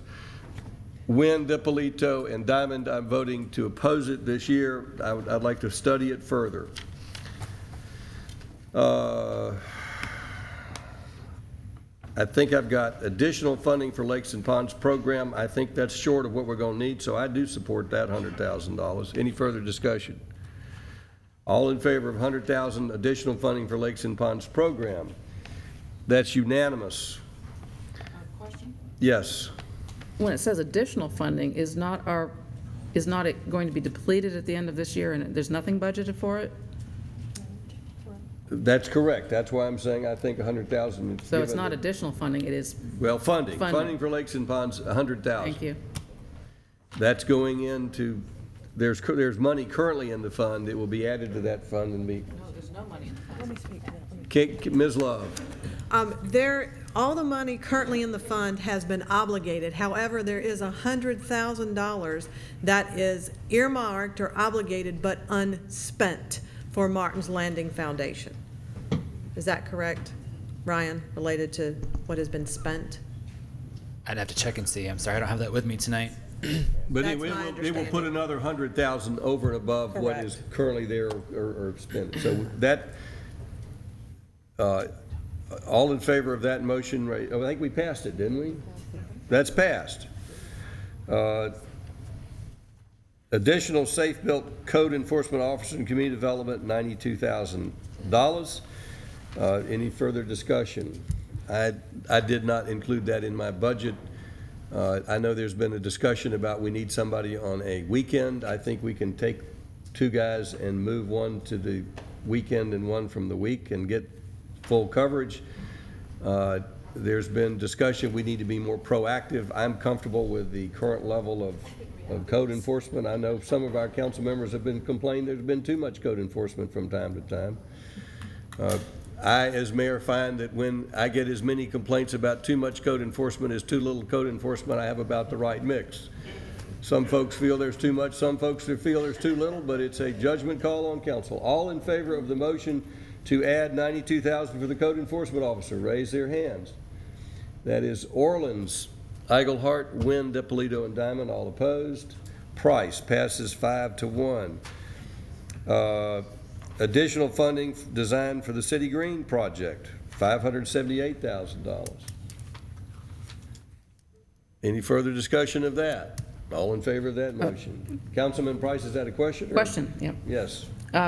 Since we haven't decided what we want to do, what is the direction going to be to someone to design something we haven't decided what we want to do? We'll have a work session. This is setting aside the money. I think the council can always change their minds and not approve a budget for that, but this is saying the council, we are willing to commit $578,000 to design a project to be agreed upon. That And is that may a conceptual design or an engineering design? That would be, is my understanding, an engineered design, a full soup to nuts, ready to bid for construction. Well, I don't think we're ready for that. It's certainly not to that degree, over $500,000, when there are a lot of things on this list that we could have funded for that amount. I think we're ready to move on some items of the City Green, but not this whole-scale engineering design of items in the project that we haven't even decided that we want. There is a motion. Any further discussion? All in favor of the motion to approve the $578,000 to funding for design of the City Green project, raise their hands. Orleans, Eigelhart, Wynn, DePolito, and Diamond, all opposed. Price passes 5-1. Now we turn to the delete list. The city sponsorship of special events funding, there is, Councilman Orleans' motion is to, Eigelhart's motion seconded by Orleans, is that correct? Yes. Is to delete, is not to about $50,000, which means not to fund the second half of the year projects. My comment is there are several good projects in that I think there's a lot of public support for. I think it makes a big difference in our quality of life and what we enjoy. And many of these events are year to year. The money they raise through these events, and many of them is much in excess of what it cost us.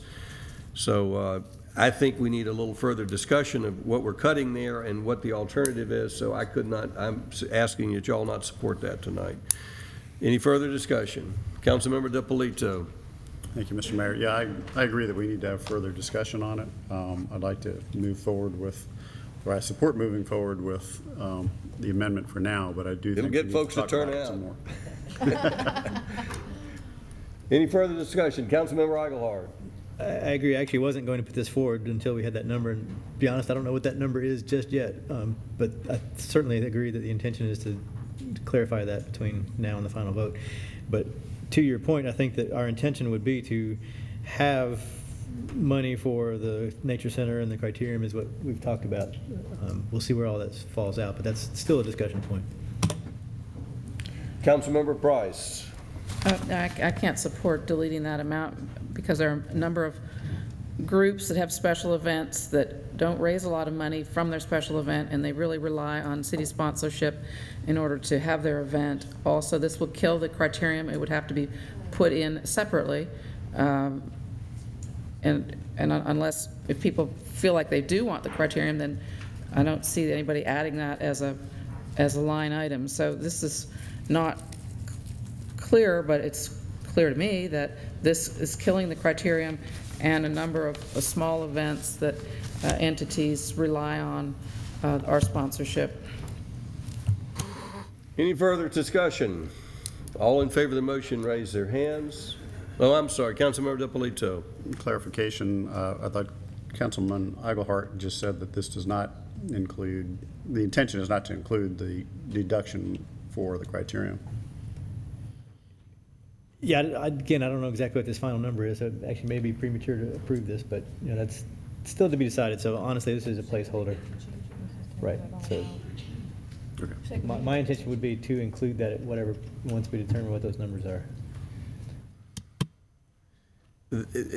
Yes, Councilmember Wynn. I just want clarification. So before second reading, when we get the solid numbers, then we can change. You can this add line back item. into this. Okay, then I'm fine with that. Thank you. Any further discussion? Councilmember Price. In order to get to a balanced budget, we don't even have to take that out. So in the event that we forget to put this back in, even though we say we have an intention to do so, it seems foolish to me to omit something that's not even written in here, but we know what it is because it's in there, and then no one as yet has moved to add that in. So I see this as a very strange way of killing the criterion kind of surreptitiously. So I don't like surreptitious things, so I'm not going to support it. That's fair. Any further discussion? Councilmember DiPolito. I would support a withdrawal of the motion if that's in place. Well, there is a motion by Eaglehart and Orleans, and you're not in a position to withdraw the motion. I said I would support a withdrawal if that was the cards.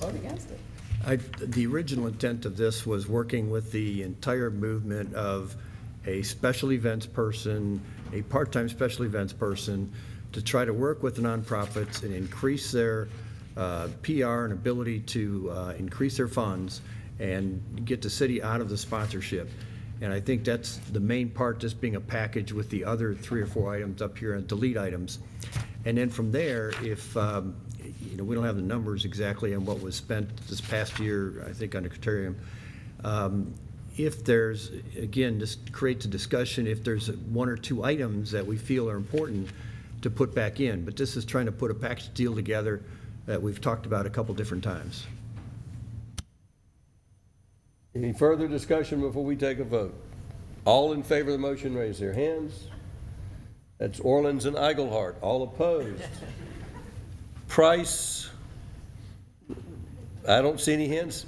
This is the 50,000. This is, I asked for a vote. Okay. Let me recall the vote. All in favor of deleting, of changing this $60,000 delete to a $50,000 delete. This would be deleting the city sponsorship of the special events in the second half of the year. Now, that can always be changed, but the vote tonight would be to delete. Okay. That's the vote I tonight. thought the motion included all 4 of those delete items in one motion, was I? No, it wasn't. No, Okay. it's just, all we're voting on is deleting special events funding 50, and moving the delete, changing the delete number from 60 to 50. So let's take another vote unless there's further discussion. All in favor of the motion, that is Orleans and Eaglehart, DiPolito and Wynn. All opposed? Diamond and Price. That passes 4-2. Mr. Mayor, if I can, before we go further, I think what we're trying to do, as Mr. Orleans just said, we're trying to signal that we are changing the process, but I would ask, please don't get the whole criterion folks going crazy that we end up with 3 hours of discussion the next time, because I think our intention is to support that. I think you probably need to communicate with, That's why I just all said of the folks who could be deleted, because I'm But I not sure will. that I'm not going to stir people up. I'm sure I don't need to after you voted to delete all those things. Next, we're moving the administrative assistant special events permitting position from part-time to full-time. So that's a delete. So does that make sense, Cade? I'm trying, the adds and deletes get me confused. That's a loaded question, but yes, sir. It does, I understand what that would be doing. It would mean that the part-time permitting position would remain as is, part-time. It would be moving to administration, but it would not go from a part-time position to a full-time position. All right. So all in favor of moving the administrative assistant from, no, Part-time to full-time. Keeping it part-time. keeping the administrative assistant part-time? All in favor of that motion, raise their hands. Passes unanimously. Next, we're deleting the part-time special events coordinator position, $20,000. All in favor, we have a motion and a second to do that. My position on that is that we currently have a unfunded position. That person is working on the Grand Fondo right now, on some other events. It is a hourly position. It's not funded as a salary, but it's an hourly position. I'm not sure we have the resources to pick up the slack if we eliminate that position in June. So recognize we may be short a person if you take this vote, and I'm not sure we'll be able to pick up the slack. I'm not sure who's going to be doing that work. And on the other hand, we've got somebody who's well qualified and it shows a ability to get it done. So I'm supporting that position. Councilmember Price. Yeah, I'd like some clarification on 22, 23, and 7. We're moving a part-time person from community development to administration, but we're taking away the funding from anybody that would have been full-time, stays part-time. Let me describe it this way. Where's the ad for these two deletes? Currently, let me see if I can get the big picture. Yeah. Right now, we have somebody who's working part-time in permitting, and we have somebody who's working part-time to assist folks with special events. In admin. In admin. Right. So we got two part-time people right now. If this goes forward, we'll have one full-time person and one part-time person. Kay, if you can add to that. Councilmember Price, I believe if you're looking for the special events manager position, which is the companion, that is in the proposed budget. It's already in that. That's already in the budget. Yes, ma'am. That was in the budget document that was presented in May. So these are just changes to that. So what was also in the proposed budget was that part-time position moving to a full-time position. So that has been backed out or deleted, yes. Now, staff believes that that position is a full-time job. Council has made the decision that it's not a full-time job. I think sometimes but we do have a manager position for this in the budget. There is a manager. We're going from two part-time people to a part-time and a full-time person as far as a global scale. I'm suggesting we need to go from two full-time people and a part-time person. So I would be increasing it by a factor of 1.5. I think it's a much bigger job than y'all are giving it credit for. If you don't, in the folks who are supporting this deletion. So there we are. The motion is to delete the special events coordinator. I think we're going to be shorthanded, particularly with the Grand Fondo coming up. That's y'all's call. We have money for that independently. We funded us independently. Do we have money independently to fund that position? No, sir, it was not to fund that position. There is $25,000 as in the budget for the Grand Fondo. It's not for a particular person or anything at this point because we don't know what the requirements are going to be. We put it in there because we're still working through the permitting process. You just recently approved the contract between the city and the Southern Bicycle League. We don't anticipate to spend all that money, but at this point, I don't know what it will be. But it was not to fund this position. It was not a trade-off. It was a completely separate consideration. Right, but it is money to see us through that event. Correct. Councilmember Diamond. So how are we paying that person now? Here and there. That's true. And that's not working for us. It's not it's not the money's run out. I'll still try to fund that position if I can, but I have no confidence that I can continue to fund that position. So the motion is, there's a motion and a second to eliminate the part-time special events coordinator position. All in favor of the motion, raise their hands. That's Orleans, Price, Eigelhart, Wynn, Diamond, and DiPolito. Motion passes. Next we have the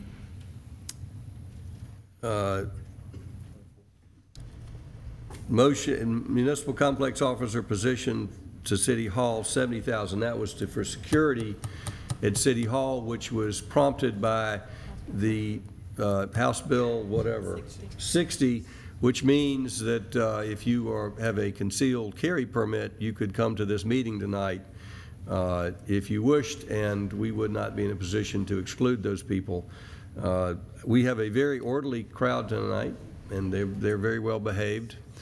But sometimes passions get very high here at City Hall.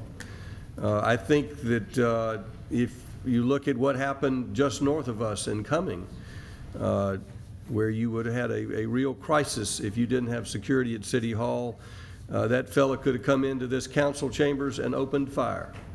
I think it is, I did not support the security in the past, but I think the legislature has changed the rules of the game, and I think we're jeopardizing every employee and every citizen who comes to these chambers if we don't have security hall here at City Hall, and the law says everyone here could bring a gun if you get a simple permit.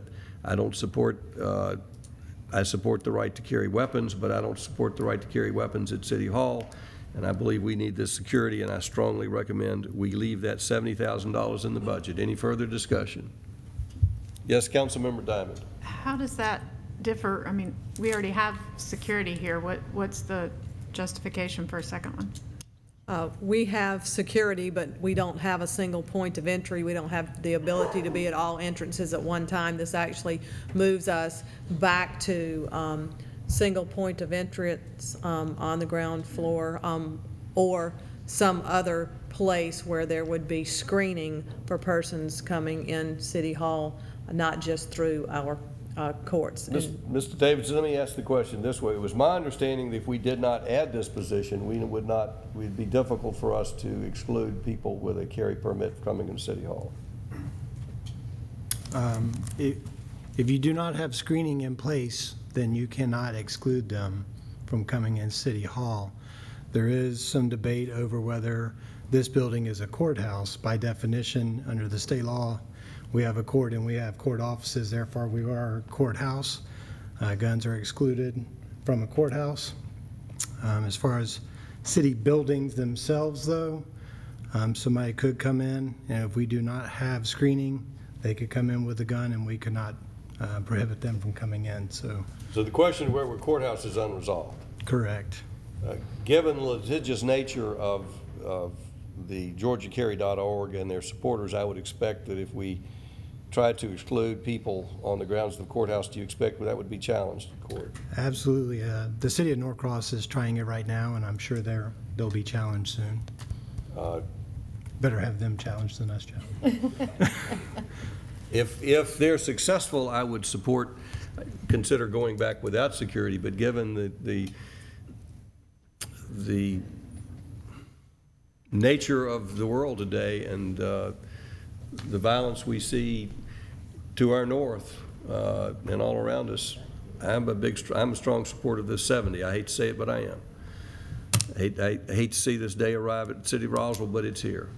So, any further discussion? Councilman Orleans. So to clarify with what City Administrator was saying, this isn't $70,000 just to add a municipal complex officer position.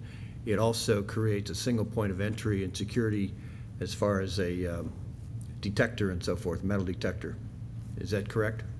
That was staff's recommendation. However, it is for the officer. The screening can come in a variety of ways. It doesn't have to be single point of entry, but from a staff perspective, we have always, and I always will be for a single point of entry for the safety of our employees and our citizens, but it does not have to work that way. It can be however the mayor and council choose for that to work, but it is for an additional person because we don't have the capacity with the numerous entries that we have to be able to cover that should someone enter the premises with a firearm.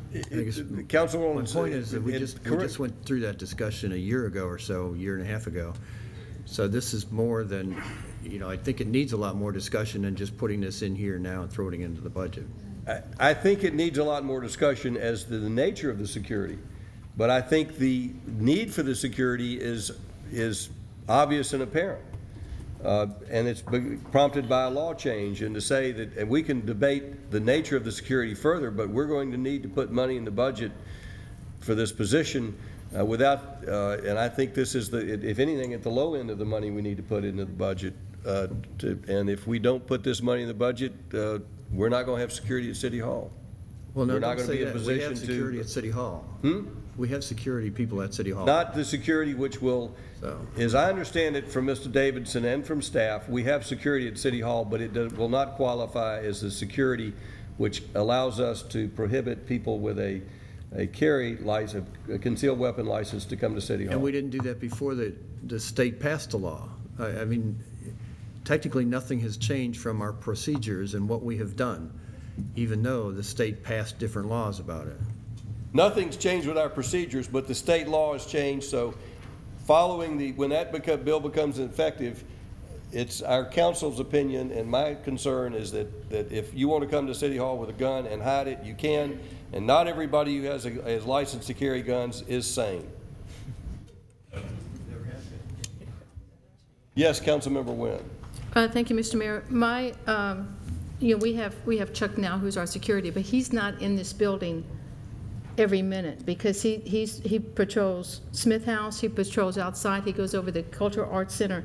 So we don't have someone here all the time. And my understanding of the law is if we do not have some type of screening, that if a police officer asks if you're carrying a weapon, then that is now a lawsuit against the officer and the elected officials in this building. So it's just not, we are now prohibited, our security is now prohibited from even asking anyone, do you have a gun on them? That is now a determination for a lawsuit, and I read that in the law on that one. So I think the procedures, everything has changed because our officers cannot even approach someone and says, do you have a gun? Councilman Orleans. Again, all I'm saying is that it's part of a bigger discussion because if we're going to consider City Hall, what about every building we have around the city? So we're kind of piecemealing it here. We either need to discuss the whole thing and make certain decisions. So that's my only point in going forward with this right now.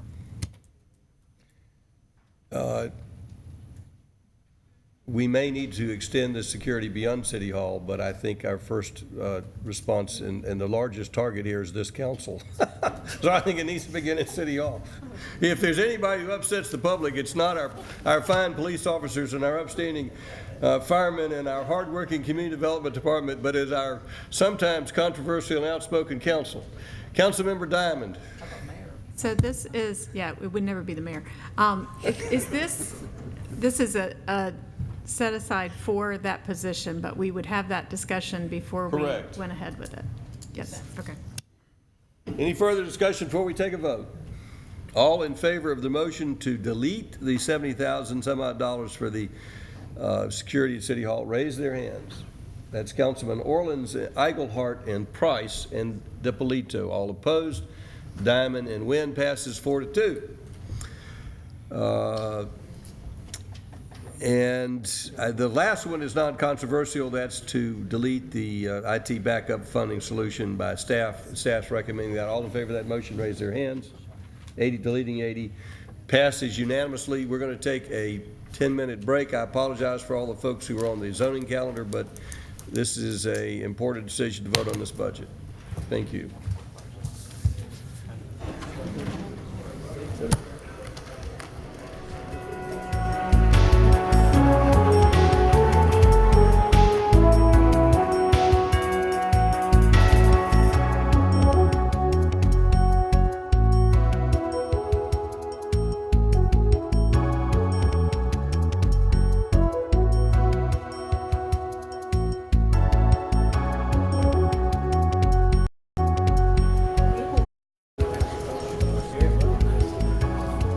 All right, we have a couple of more budget items to clear up before we get to the zoning agenda. We have passed the amendments, and if staff would cover the amendments that were passed, then we'll read the budget with those amendments. If you'll cover the amendments that were passed, you can just put up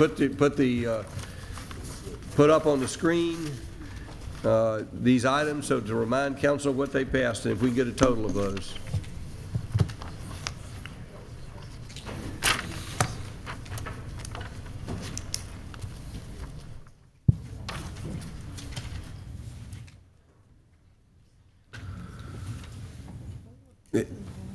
So we passed 4, 5, 6, 7, 9, 13. No, we didn't No. pass 13. Barrington Hall public restroom facilities. You need to put an X there. Additional funding for lakes and ponds was passed. Safe built officer was included. Funding for City Green. Do we have a total of all those items? Somebody needs to total those up. If you'll flip to the delete section. So 21 did not, it did pass. 4 to 2. All 4 of these passed? Correct. Yes. All right, so what All is 5. what's our total budget look like right now? And do we still have a balanced budget? We do have a balanced budget, and our operating revenues are sufficient to cover our operating budget. And our operating expenses less than our current revenues? Yes. All right, so you've met my litmus test. Even if you didn't make me happy, you haven't violated any of my budget rules.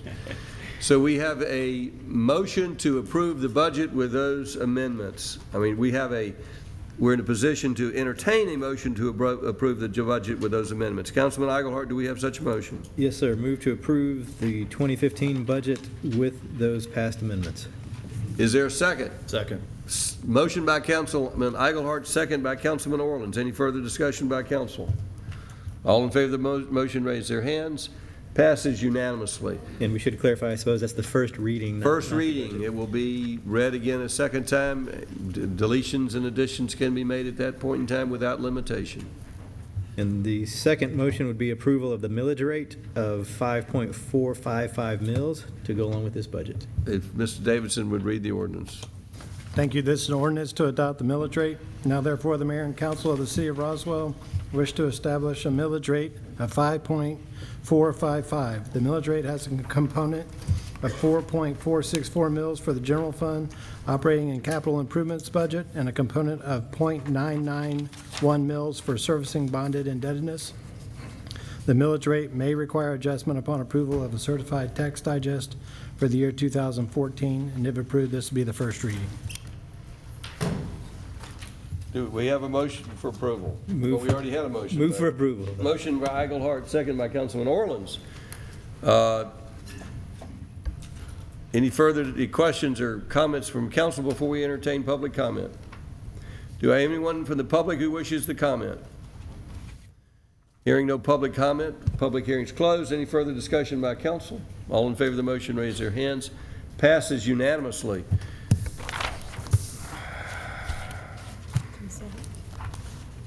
Do we have a motion to approve the consent agenda? Councilman Orleans. I would like to remove, I think it was item 2. Revisions to this Human Resources Manual? Yes. All right, so do we have a motion to approve the consent agenda with items 1, 3, and 4 without the Human Resources Manual? So moved. Motion by Councilman Orleans to approve the consent agenda with the exception of 2. Is there a second? Second by Councilmember Wynn. All in favor? Anyone in the audience have any questions or comments about the consent agenda? Any further discussion by council? All in favor of the motion raise their hands. Passes unanimously. We'll hold that Human Resources Policy and Procedure Manuals until we have to hear the zoning calendar. At this time, we'll call upon liaison to the Community Development Department, Councilmember Becky Wynn. Thank you, Mr. Mayor. I'm going to move around a little bit. Brad, Mr. Townsend.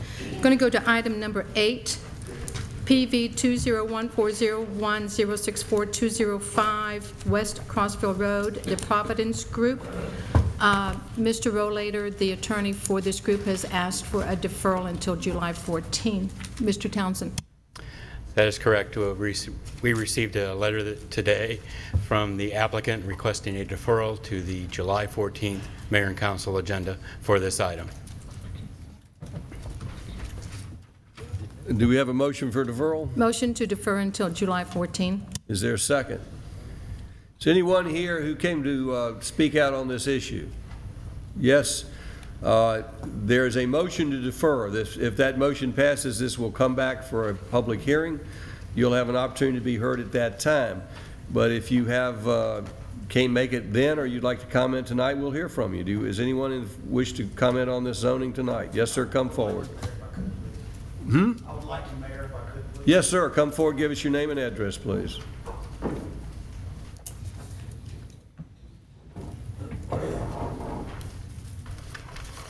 Mayor and Council, thank you very much for hearing me out. My name is Scott Smith, and I'm at 1190 Rome Drive in the Orchard Lake subdivision. My question tonight is I understand that it's a possibility of being deferred tonight as they have requested. More than speak on the issue at hand, my question for you is obviously there's us, myself, and many people from several surrounding neighborhoods. Just my question is how many times can they continue to defer? This is their second deferral. So, I'm sorry, 2 is the most. Mr. Davidson, first, has this been deferred previously? It has? So this would be the last deferral? This is the last one? So July 14th would be the day that it would be heard? Correct. That's all I had to ask. Thank you very much. Thank you, sir. Thank Does you. anyone else have any questions or comments? See, that doesn't say that it's deferred. We have a motion to defer. Any further discussion by council? All in favor of the motion raise their hands. Passes unanimously. Okay, Mr. Mayor, I'm going to go back to number 6, RZ 201303065, concurrent variance 2013066, Azalea Drive Townhomes, Azalea Drive, Jason Yowell, Metropolitan Design and Construction Incorporated, land lots 378, 379, 380, and 381. Mr. Townsend. Thank you, Councilmember Wynn. This is a proposed rezoning for existing property located next to Azalea Drive, has an existing zoning of R1 and R2. The applicant is proposing an RTH and an R1 to develop 22 townhomes and 2 single-family homes on the property. The applicant is requesting several variances to this application. This is the existing zoning showing the R1 and the R2 area of the property. For the 22 townhomes, staff had recommended denial of the stream variance to the stream buffer, to the piping of the stream, as well as it was inappropriate design due to the topography of the site. This is the proposed site plan showing the 22 townhomes, as well as the northern and western single-family homes on existing lots. The applicant is requesting variance to the steep slopes. Backup information is included in material from the city engineer. This area in green is the property that is not impacted by steep slopes, and otherwise all of the other white area is impacted in some manner related to the development of steep slopes for this property. They're requesting that the stream be piped. They're requiring that the state waters also be eliminated to zero, and that the buffers for streams be eliminated to zero by piping the stream located in this location. They're also requiring variances for numbers of clusters related to the number of townhomes. They have a couple of locations where 2 units are together. Our townhome definition requires that 3 be located in that area. The Atlanta Regional Commission has reviewed this application for compliance with the Chattahoochee plan. They found it in compliance with that location. The Corps of Engineers has given their authorization for the piping of the stream. They have a review under now by EPD dealing with that piping and stream buffer areas. Planning Commission recommended denial of this rezoning application as well as the variances. Staff has recommended denial of this application. If you have any questions. Does the council have any questions? Thank you, sir. At this time, we'll hear from the applicant.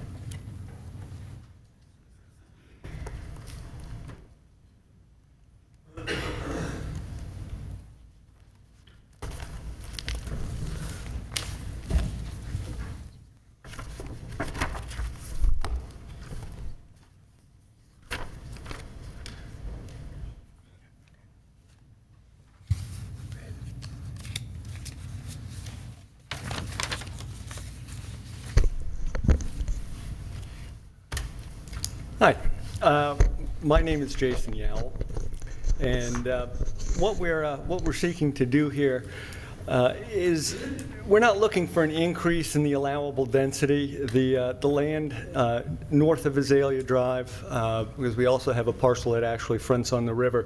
The parcel north would be the 22 attached homes and the 2 detached homes. The existing R1 and R2 zoning allow maximum densities of 2.42 and 3.63 respectively, and the proposed aggregate density of our development is 2.4 units to the acre. The subdivision immediately north off of Valley is actually a density of 2.2, so the density that we're proposing is not only within the range of what's allowable under the existing zoning, it's also comparable to the neighborhood to the north. In addition, 60% of the land will be left undisturbed and put into a conservation easement. The plan includes provision for pedestrian trail easements down to the river, connecting the 3 surrounding neighborhoods that currently have no pedestrian access to the river. The almost acre parcel that we have that fronts the river would be dedicated to the City of Roswell Parks and Recreation Department when the financing is in place for the Atlanta Junior Rowing Association to construct a new boathouse and dock at private expense. This would allow for growth of the existing program as well as the addition of new programs bringing more activity to the waterfront. The natural portion of the creek that cascades over the natural rock ledges down the hill above the proposed development will be untouched. The portion of the creek that we propose to pipe, which is about 290 linear feet, is degraded. It is the section that was at the bottom of an old pond whose dam was breached by a storm in the 1990s. It is an unstable and changeable channel due to heavy sedimentation and trash accumulation from when the dam was intact, and it contains shear cuts along its banks. The portion where the rock ledge reemerges from the dam breach at the termination of the pipe will have the concrete and other existing debris removed to restore the natural beauty of the creek at that point. The pipe would be 8 feet in diameter and embedded 20%, creating a natural creek bottom of rock and gravel 4 feet across and 1.6 feet deep inside the pipe. Under our plan, out of all the trees that are on the site, only 1 specimen tree is scheduled for removal in our rezoning plan. As Mr. Townsend had stated, the Atlanta Regional Commission has approved the project. We have a federal permit from the Army Corps of Engineers to pipe the creek, and the state of Georgia EPD has approved the project subject to public review. I had a long conversation with the reviewer. He said that they are enthusiastically supporting this project, that they were incredibly diligent and hard on the review process, and he apologized for that. He said the reason is that they anticipated a challenge from the Chattahoochee Riverkeepers. He said the Riverkeepers may delay the project, they may obstruct, but they cannot stop it because we have addressed everything that they could possibly object to that is within the law.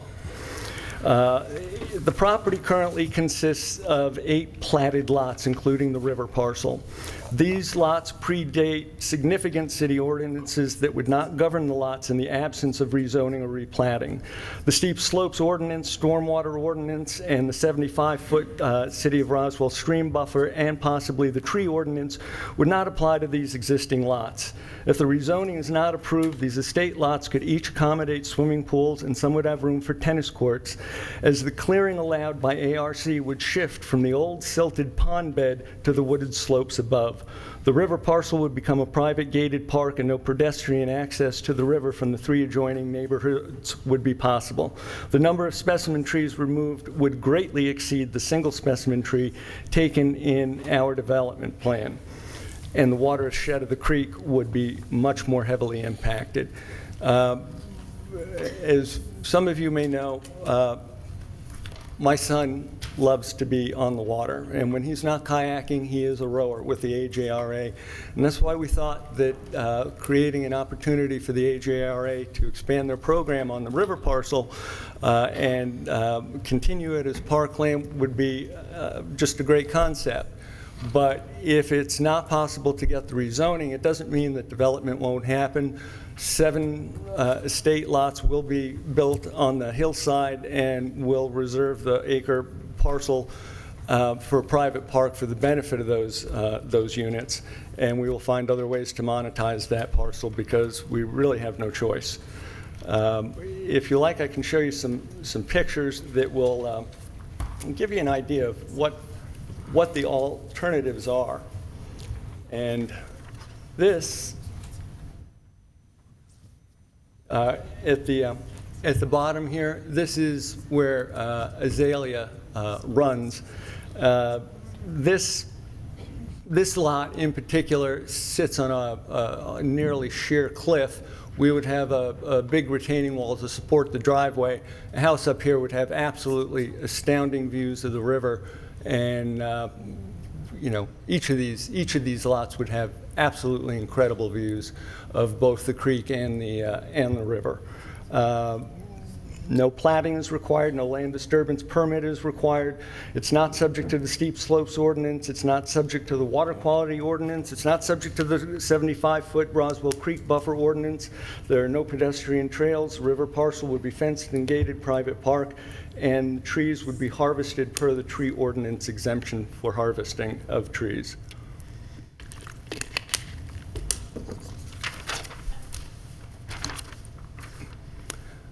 This will give you an example. This is a portion of the creek that we propose to pipe. As you can see, it's heavily layered in trash, sediment. You can see there's a tire sticking out there. That's one of many tires that are on the site that are visible. I'm sure there's a lot more that are invisible because the sedimentation is probably 8 feet deep in the middle above the rock ledge. This is another portion of the creek bank as it exists now, where we want to pipe it. This is a picture that just shows a couple of more tires. It's hard to see here, but a couple of more tires. There's one right here at my feet, and there's another one up here that are just embedded in all the sediment at the bottom of the old pond bed. This is an example of the striations that you see in these sheer creek banks of the portion that we want to pipe. It's leaves, it's organic debris, it's sediment, and when it rains, it is very, very subject to washing into the Chattahoochee River. Not a good thing. This picture is a view of where the creek comes down the natural rock ledges. And as it comes down those rock ledges, at the point that I was standing when I took this picture, that would be the invert of the pipe that, that the creek would enter to bypass all that sediment.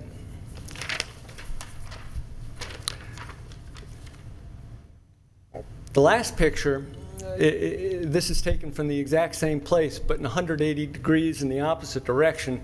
And again, this viewer doesn't really give you the same, the sense of what's really going on here. But this is all mud sedimentation.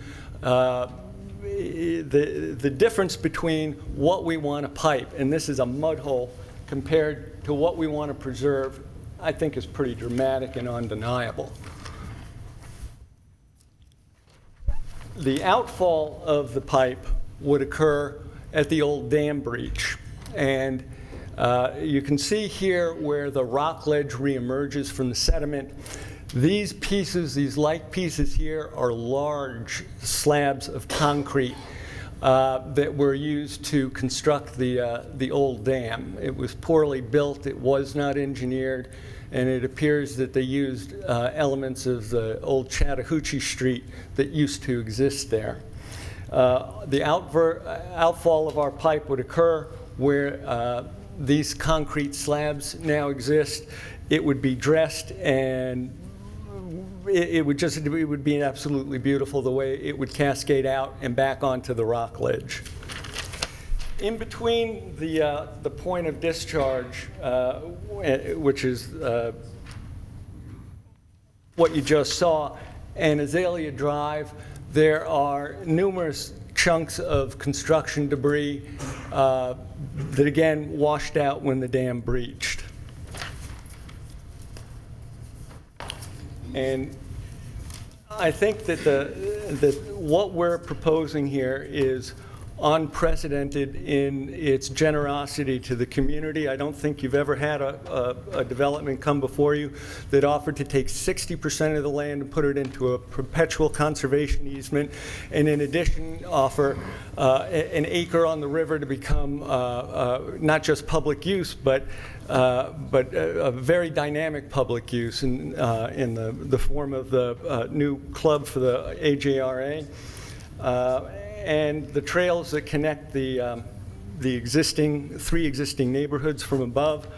I just don't see anything that's recently been rezoned, including the Goulding Place subdivision and the little subdivision that's behind City Hall. Nothing offers anywhere near the degree of community benefit that this does. And you know, if the big scare is, oh, you're going to pipe the creek, what we're going to do is stabilize an unstable bed of sediment that is just washing into the Chattahoochee, and it's irresponsible to think that the better solution is to let that continue unabated. Thank you. Does the council have any questions for the applicant? Councilmember Price. Speaking with my Rec and Parks hat, I'm of course intrigued by the offer or part of the plan or agreement to deed that portion of your property on the other side of the river. Now, on the other side of the road. Now, I understand that's not part of the zoning request. However, if the zoning is granted, then that's when the AJRA has the funds raised, then that will be given to the park, because my understanding is that it's going to be easier to facilitate the permitting of the boathouse if it sits on park property than if it sits on private property. And that will make it functionally park property. But my understanding is that if the zoning is denied, this gift or whatever would not occur. Is that correct? That is correct. We'll have to find another way to monetize it. I'm going to proceed with the purchase of the property in whether we have the zoning or not. But if I don't get the zoning, I don't have as much leeway to give things away, so to speak. I just, the money isn't there. I've got to find ways to monetize the property that I don't have to find if I have the zoning that I've requested. Right, so, but just the same, that's in our mind that's part of this agreement, but yet we don't have any clear understanding or written understanding that that's your intention. Well, I was told that couldn't be a function of the official zoning application, but right, from the moment that I've started... But it's still right. part of our decision-making, I think. Well, from the moment that I started this process, that was always part of the whole picture. Mm-hmm. And anyone who's ever talked to me about this from the time that I started looking at it has known that was always my plan.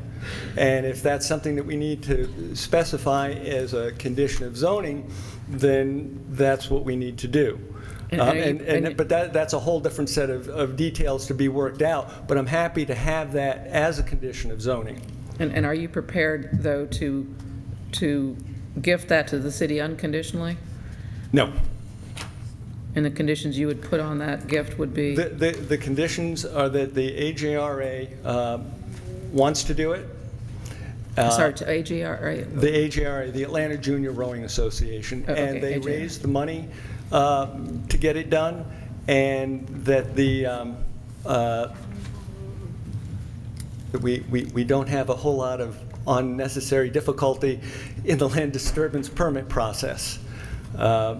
Because there are some conditions of zoning that staff has recommended that we need to address in much greater detail, particularly issues that have been raised by the traffic department.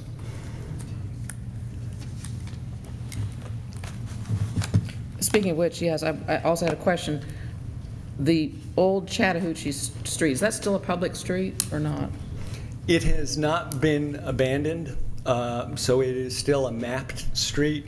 And that's something that will have to be unmapped and abandoned as part of the rezoning. But if it's not, it's a necessary feature because it bisects one of our parcels in half, creating two lots without having to go to a replatting. And it also creates the technical frontage for setback purposes for the interior lot that's landlocked.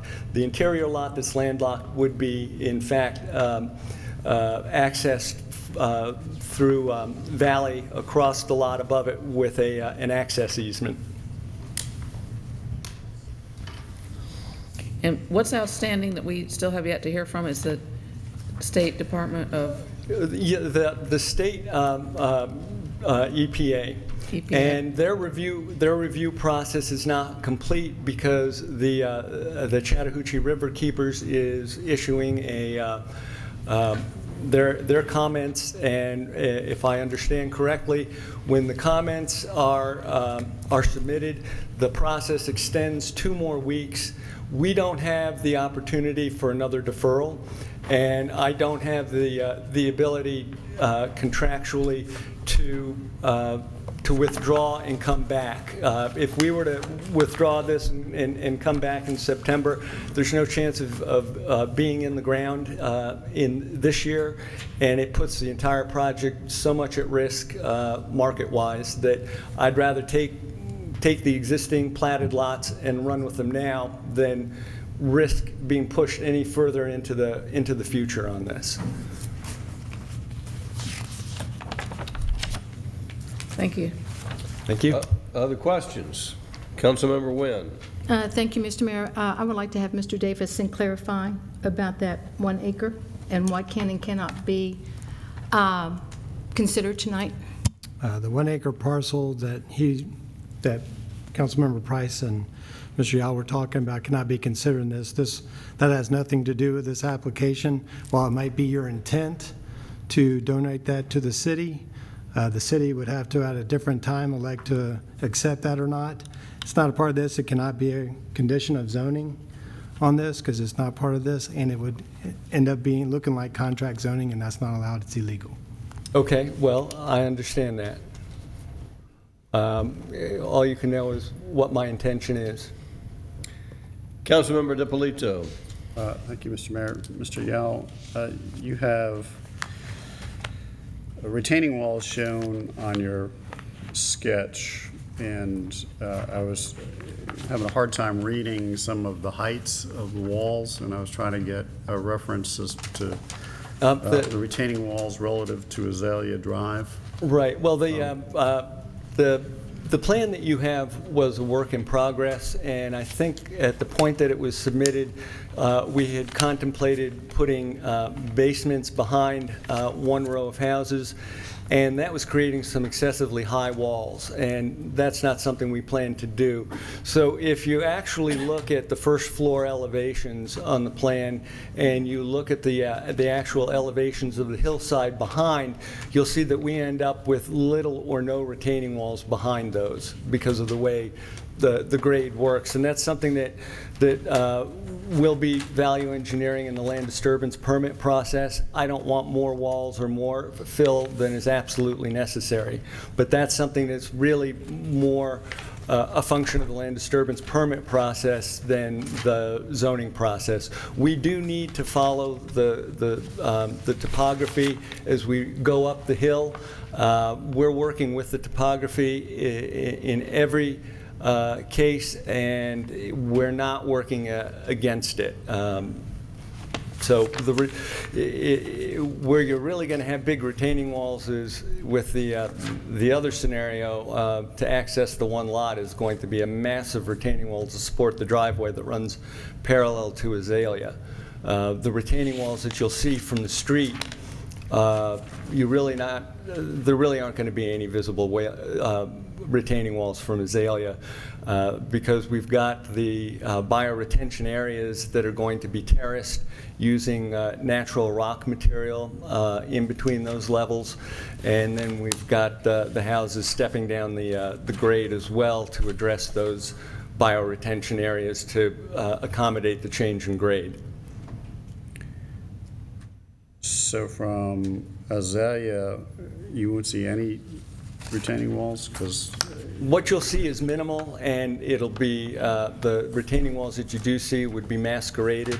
What we have in mind to use for material in the retaining walls are variegated modular block walls, not unlike the retaining walls that you see at the, I'm not sure which church it is that's on Mimosa that backs up onto Highway 9, but it would be a very similar type wall and masqueraded heavily with landscaping. So this plan that you're, there we go. This one. So this plan is not correct? In terms of the heights of the walls, no.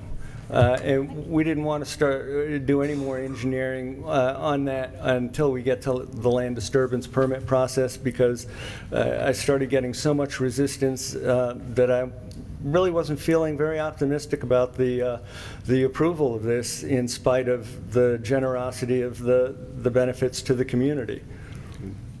Well, and I think it's a pretty significant point, because some of these walls are fairly close to Azalea, and like I said, I can't read these numbers because they're so small, but some of them look to be as much as 20 feet. Are you talking about in the bioretention ares where the dark green is?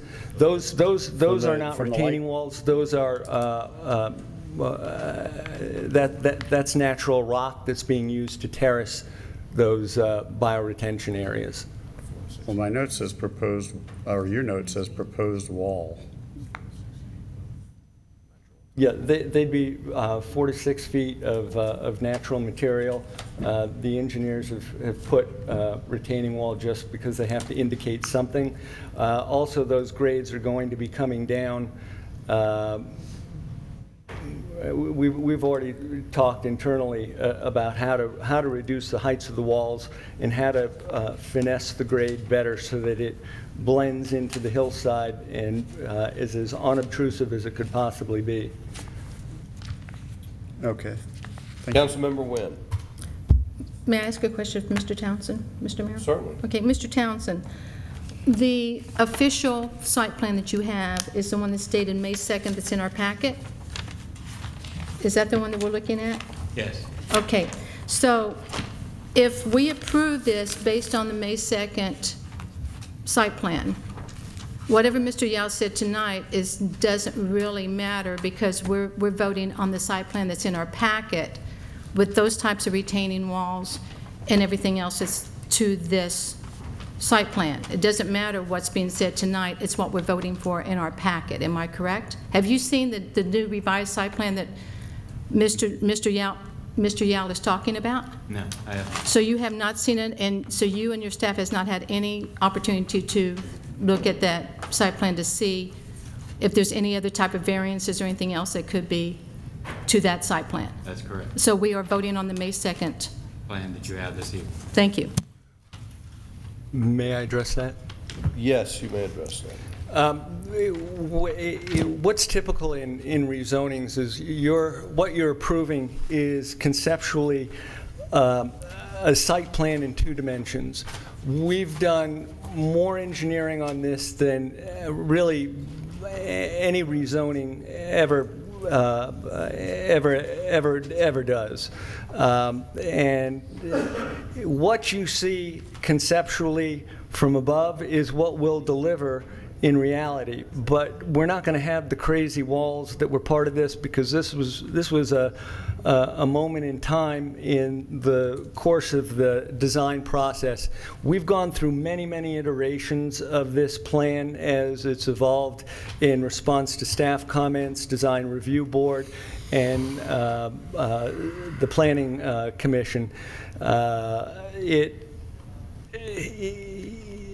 What you see, and I can't emphasize this enough in terms of the layout of the road, the layout of the houses, that's what you're going to see in LDP. The grading plan is going to be much less obtrusive. There's going to actually be less clearing in the back of these houses, in the back of these houses, in the back of these houses.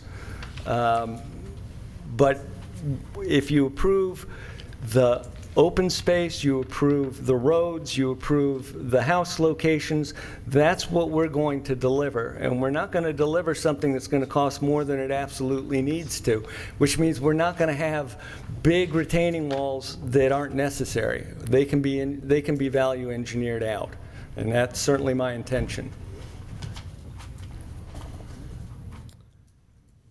The alternative is Plan B. I see you shaking your head, but if you can trust me, or you can trust Plan B, and Plan B is as of right. I don't need Well, one a whole lot option of would permission. be, rather than trust, it would be possible, although staff does not have time to review it, to specifically address heights of retaining walls and submit a details to the site plan, because it is possible to amend this even tonight. I'm not saying the council has to, or Mr. Yowell has to, but we're not subject to a site plan that was submitted earlier. We've often had amendments on the night of approval. I'm not saying we are tonight, but for both parties to say you cannot make any adjustments tonight to a site plan, I don't think that's the law. Mr. Mayor, I'm not suggesting that. I'm just suggesting that whatever's in our packet is what we have to vote on. Well, ultimately, whatever this council votes on and conditions it places on this property and revisions to this or clarifications to this site plan would be binding.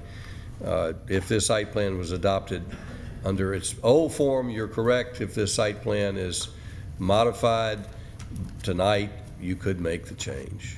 Yes, sir. So, other questions at Councilmember DiPolito? Thank you, Mr. Mayor. Mr. Yowell, there's certain things about this plan that I really like. I really like the fact that you're saving a lot of trees. I like the fact that we're only losing one specimen tree. You're leaving a lot of land undeveloped. I think those are all positives. The things that concern me personally are the piping of the stream, and I understand your rationale there. I'd rather see it cleaned up than piped. But that's not possible with this plan. The other concern I have are the heights. So for me, the grading of this is really critical. Yes. And from the best I could tell, this plan was showing 20-foot retaining walls, which I hear what you're saying, but there's something that we're trying to approve here tonight. I guess the other question I have for you is the rear of these houses. Since they're being built on a hill, what are we talking about in terms of how they're going to look from Azalea? Are they, what's the finished floor relative to some of the grades, just to try to give us a concept of all that? Steve, what is our lowest finished floor? Do you know offhand?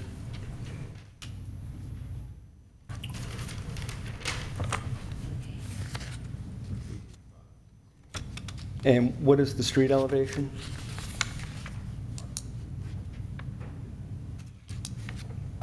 Is it 865, 870?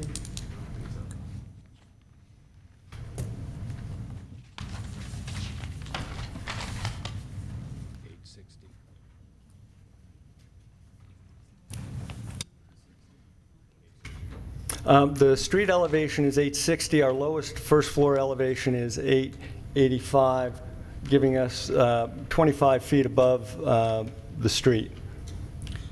And that is approximately, if you look at our drive off Azalea, that's very close to the existing driveway that goes to the house that we tore down recently. And that first floor elevation is approximately the level that occurs at the driveway at the top of the drive, where it flattens out. So would the houses 16 through 22 that are on the, I guess, the southern portion facing down, facing Azalea, are the backs of those going to be 4 stories tall because they're built on a slope? They are going to have basement levels there because we're stepping down the grade from the street. Right. One of the things that has dictated a great deal in our site plan is the requirement of having a secondary means of egress. When we first started this process, I had a Z-Focus meeting with staff, and I was told that we would not need a secondary means of egress, and that was established by the fire department. Midway through the process, we were told by Roswell DOT that no, in fact, we were going to have a secondary means of egress. Their initial thought for that secondary means of egress was to go straight down from Valley, which would have been mission impossible in terms of the amount of grading and clearing to create a road that they also wanted to be a city spec road, and that's just would be an incredible disaster on the site.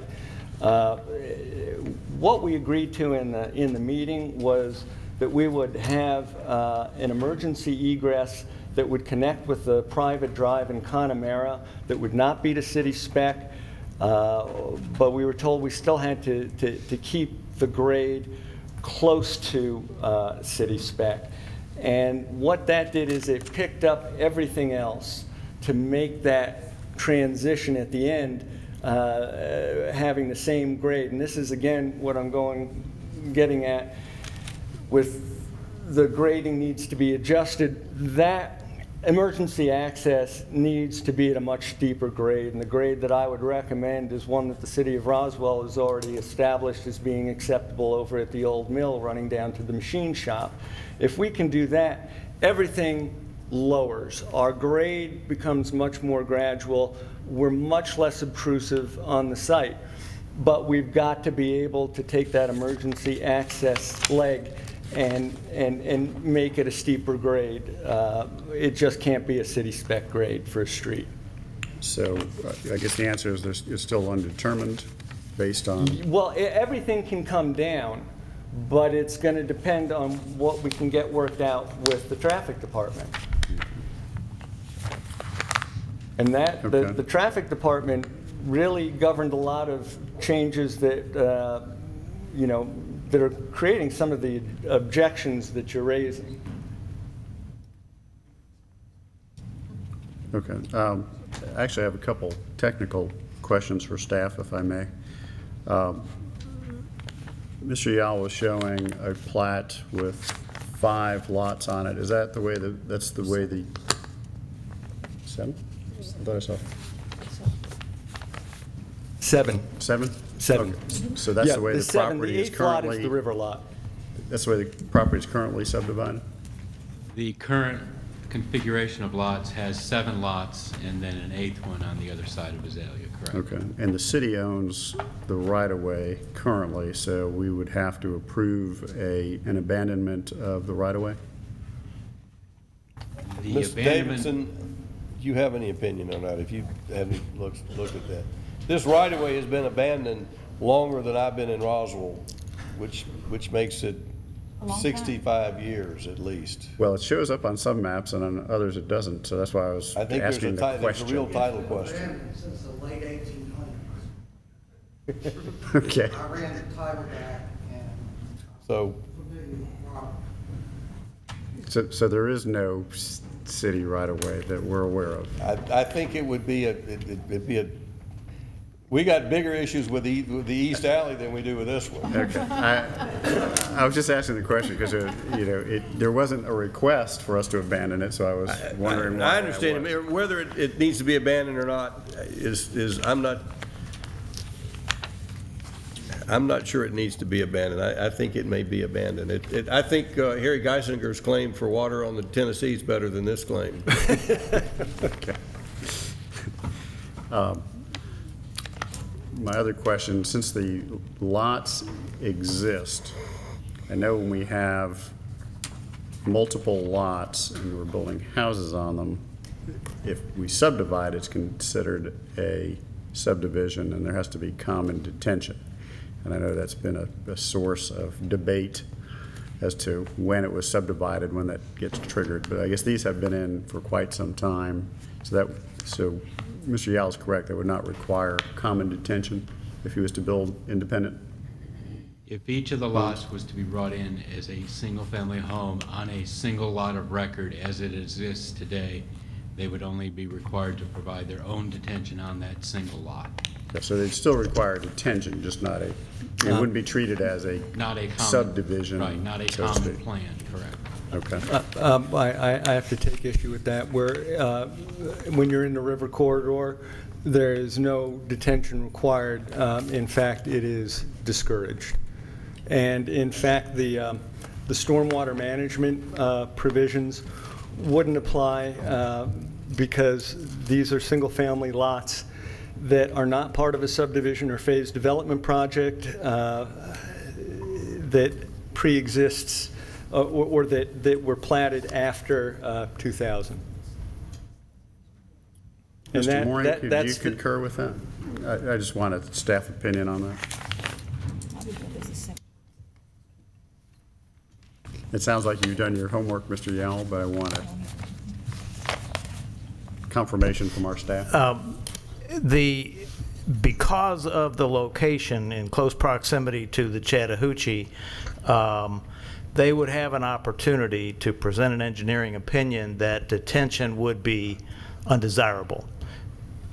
In the circumstance, it's likely that that would be approved. Okay, thank you. My last question for staff. The property, I believe, is now zoned RS-18 with the passing of the UDC as of June 1. And I think one of the lots is RS-12. RS-12. RS-12 and RS-18. So what would, under the current zoning, RS-12 and RS-18, what would be the allowable density if he could build under that? In the UDC, we do not have a density number. Well, but it's 18,000 square foot lots, is it not? Right. Or 12,000 square foot lots. So there's not a density number, but it calculates out. 2, somewhere around 2, less than 2. Per acre. Right. Mr. Yowell, do you have an answer for me? Yes. When you're looking at the UDC, the issues are different. Under the, well, first of all, the R1 and R2 zoning, if we were to replat under the R1, R2 zoning, dog legs are allowed, and we could actually get, I think, what do we have, 13 lots?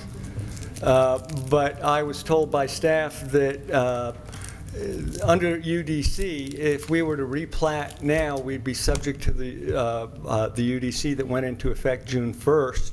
And one of the interesting features of the UDC is with reference to front to lot width. Lot width used to be established when you reached, however your configuration was, when you reached the minimum lot width, that's where your front setback would be established. Under the UDC, your front lot width must be achieved at the front property line. And what that does is it effectively kills things like dog legs. It also kills things like cul-de-sacs. It kills just about any kind of subdivision that you want to put in that occurs on land that is not flat or rectangular or doesn't have all through streets. The UDC is great if you're building a grid system on the plains. In a place that is topographically challenged as Roswell, where it's all infill and it's all irregularly shaped parcels that you're subdividing, the UDC basically has made subdivisions unworkable without an incredible amount of variances. You basically, you know, killed anything that resembles normal zoning. It's almost everything is spot zoning now. So the answer is on R1 and R2, you thought you'd get about 13, and you haven't determined essentially what you can build on the UDC. And under UDC, we'd be killed. But fortunately, we've got 8 previously platted lots, which grandfather us and exempt us from the UDC requirements. Okay, thank you. Do any other council members have any questions for the applicant? We're going to hear from the public. You'll have an opportunity for rebuttal. The rebuttal will be an opportunity to respond to the public, but not to present new information that hasn't been brought up by the public. Okay. This time, if you'd like to have any questions or comments regarding this property, we'll be glad to hear from you if you'll give us your name and address, and you have 5 minutes. Thank you, Jerry. My name is Robert Armstrong. My address is 804 Town Boulevard, Brookhaven, Georgia, 30319. I own a company called Atlanta Land Group, and we've represented Mr. George Greenwood in his sale of this property. I think it's important to point out to you all tonight that we've interviewed and negotiated with quite a few developers. One was here tonight earlier.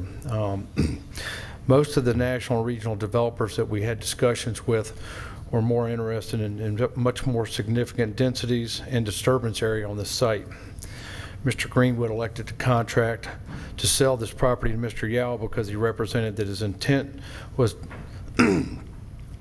his attention to detail in site development terms and finished products would be well thought out and implemented with great consideration being given to the surrounding area and the community.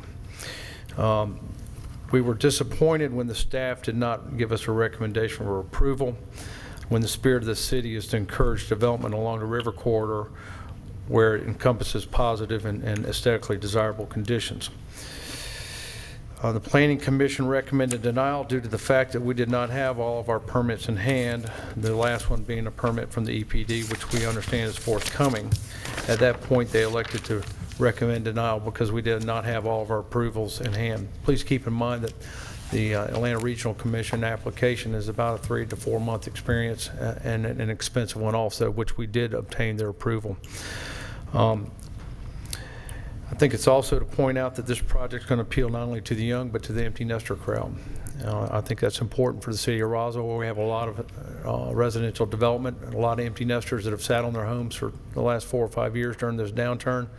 This gives them an opportunity to downsize and stay in the spirit of this community. This plan has been trimmed down from its original density. in light of some opposition and encouragement, not only from staff, but from surrounding neighborhood. Many of the adjacent neighbors are here in support of this application. Those that are here tonight, if you could stand and show us your support.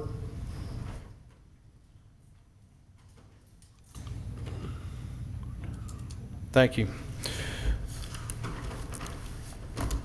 Although economics are not always the most important aspect of justifying a zoning application case, it's important to point out that this project will have 22 townhomes ranging from $450,000 to $600,000. The finished value of this project, this portion of the project alone, is almost $13 million. There's been a tremendous amount of effort, thought, and capital has gone into bringing this project to this hearing to this date. The cost of architectural, engineering, associated costs, the ARC filing, the EPD permits, the Corps of Engineer permits that's already been obtained, surveying expenses, design, redesign, application costs have had a significant amount of costs in relationship to the size of this transaction. Mr. Yowell's been a great purveyor of preserving a good portion of the site, and we'd ask for y'all's favorable approval tonight. Thank you. Who'd like to speak next? Yes, sir, come forward. Give us your name and address, please. My name is Jason Gallenberger. I live at 247 Valley Ridge Drive. Thank you for the opportunity to speak. Since this meeting is to review Mr. Yowell's application rezoning, I'd like to take the opportunity to review the application and amend the original application based on the information that we've received, and just so that you can understand its total impact, and hopefully you'll take those issues into consideration when you make your decision. Under his initial application, number 2, there's whether the proposal will adversely affect the existing use or usability of the adjacent or nearby properties. One of the issues that I'll start with what he says. It's the proposed use will have minimal impact on existing adjacent properties. I believe there is a impact on those properties by the through traffic onto Connemara and the use of the surrounding park and roads for overflow parking. Number 3, whether the property will be affected by the proposal has a reasonable economic use. He states that there is no reasonable economic use as currently zoned, but on question number 10, he says the property can be used under the current zoning, and he has shown that it can be. Number 4 is whether the proposal will result in a use which would or could cause an excessive or burdensome use of existing streets, transportation facilities, utilities, or schools. The parking on site is not adequate for the number of homes or properties, and Mr. Yowell in previous meetings has said that the people would be more than willing to walk across the street to the parking lot that is there, and I think that'd be a very bad use of that parking lot. Also, the emergency access or to Connemara would have to be manned by emergency vehicles during an incident, which would put undue stress on our emergency personnel during an incident that would, like we had during the flood recently. Or the through traffic onto Connemara would impact the quality of life on that street, and pedestrian traffic and crosswalks across Riverside Drive during heavy traffic would cause great difficulties for the people trying to use that. Number 6, I'm going to go to there. It says whether there are other existing or conditions that would affect the development, and I've got several things that I think that need to be considered for disapproval. One are the steep slopes. They are going to cause or create a monitoring requirement for erosion and drainage that would be required to keep the environment stable. The extensive impact on the stream buffer and state water. You've got the isolated RTHA zoning district that would be created by this. You also have the lengths of the driveways do not meet the standard of the city. You also have the City of Roswell right-of-way. You have the piping and the stream buffer, the inappropriate design, and according to the design review requirements, it says due to the many topographical issues on the site, factors related to erosion, sedimentation, and drainage of the property may have an impact on the environment. let's see what else we got. 24, now 22 townhomes may cause an excessive or burdensome use of existing streets. Quick, try to get through the other parts. Let's see. You've got number 22, possible impact on the environment. You need erosion control and drainage from the steep slopes could have a detrimental impact on the environment. And number 22, he states the property adjacent to existing neighborhoods but a setback, so the proposed development will have minimal impact on the existing residents. The road going through the neighborhoods, I believe the end of that road is a common drive and not a City of Roswell street, and you would be turning that common drive of the people on that street into a thoroughfare or emergency access. I don't know if that is part of it, if you have right-of-ways from those people or not, but that's all I had to say. Thank you very much. Thank you. Yes, come forward, please.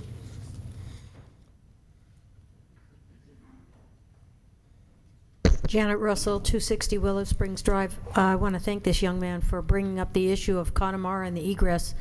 I live off of Connemara, and just so you understand, Connemara empties into Jones Road, which is basically barely 2 car widths wide, and there's only one ingress and egress, and that's out onto Highway 9, which is currently a nightmare every day.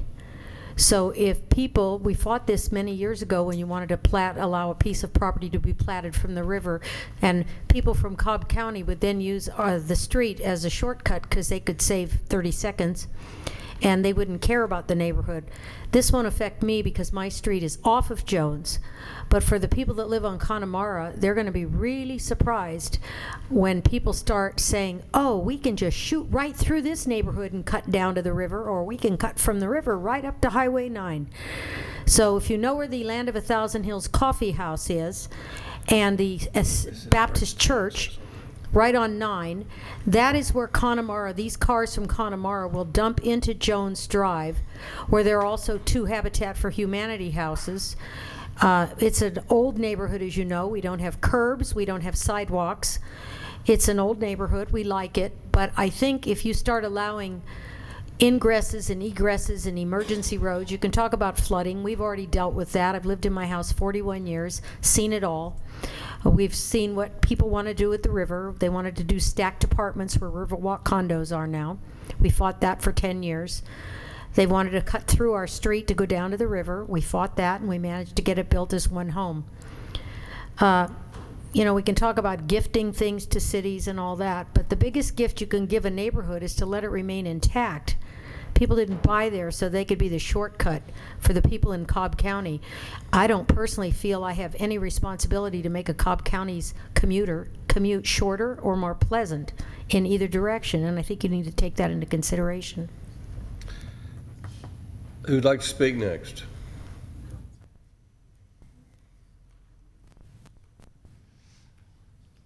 Good evening. My name is Bill Muscarella. Just for clarification before you begin, Bill, and I apologize.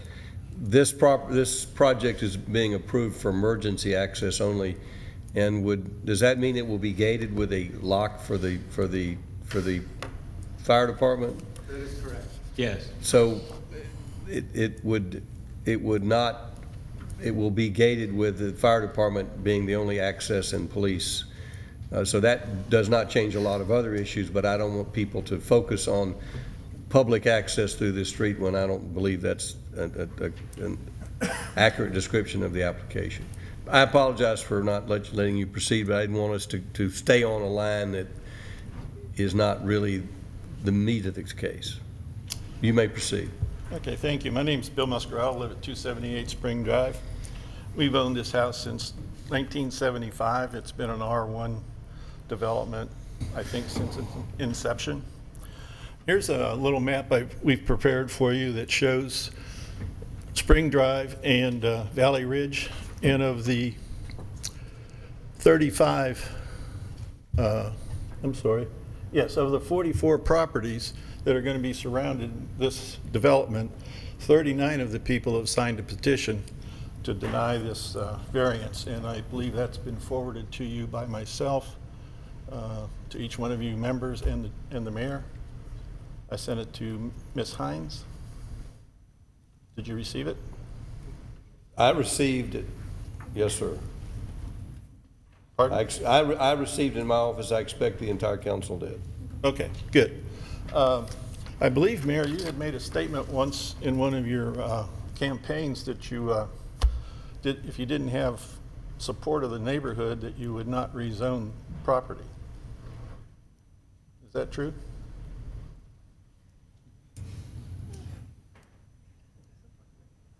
Something like that. Generally speaking,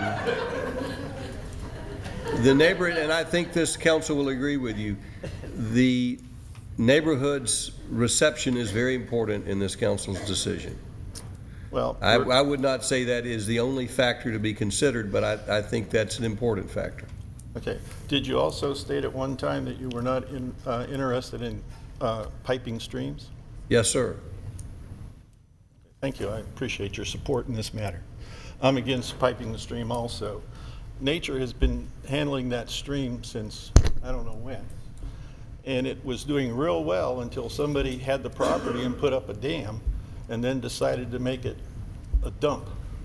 And obviously the city of Roswell did not check that property and have it cleaned up as it should have been. That dam was built in the 20s. Mr. Greenwood, I you don't may care when speak it was later. built.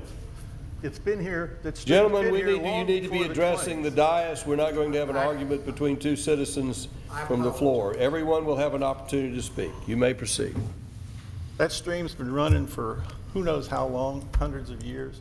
It's a self-cleaning stream. That's the way nature made it. That's the way it should continue. And if it hadn't had the dam, all that stuff wouldn't be there. So man has caused the problem for the stream.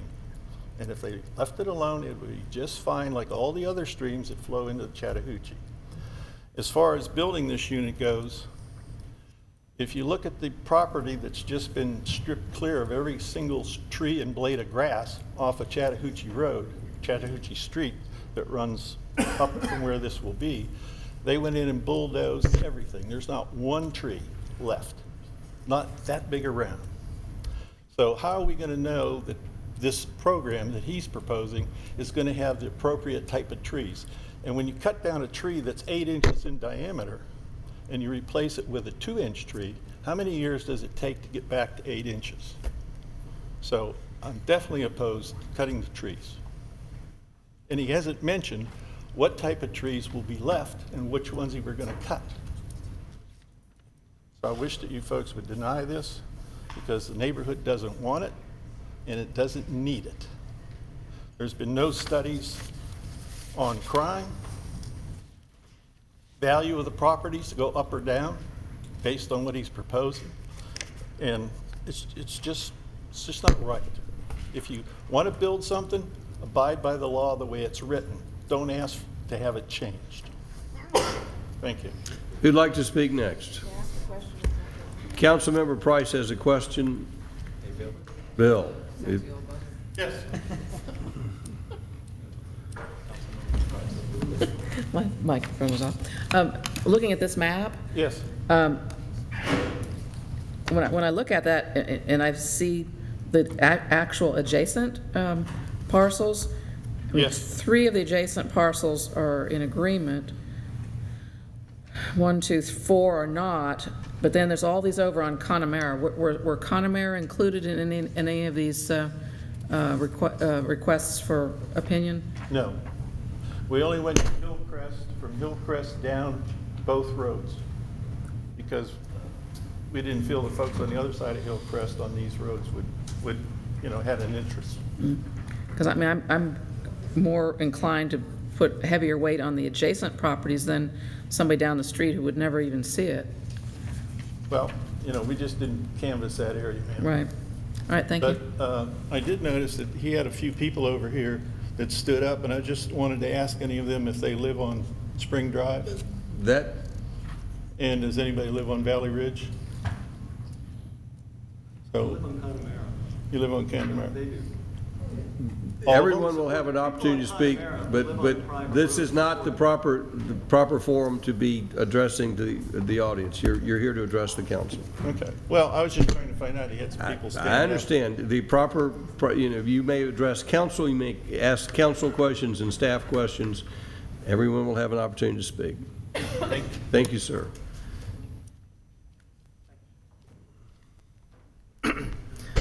My name's George Williams. I live at 5050 Old Oak Trace in Roswell, and I came to speak about a couple of things. Number one, I live in a house that Jason built. I've been there 17 years. I've been impressed for 17 years with the engineering, with the construction, and with the durability of the structure. I've also been impressed with his insights in his design, the tastefulness of the whole business. I believe Jason will deliver a very well done, very tastefully done development here. I've also toured several other structures that he's built down in Sandy Springs, and I believe that he will deliver a very high quality product. I have found Jason to be a man of his word. Everything he's ever told me he would do, he's delivered without any equivocation or cutting back. So if he says he will do what he's going to do with this land, I believe that he will deliver at the right time when everything's done. So I want to set your minds at ease for that. And I believe this would be an excellent project as he's designed it. And I've walked over the land where this is going to be built, and I believe it'll be very attractive to look at from Azalea and from living up in there. Thank you. Yes, sir.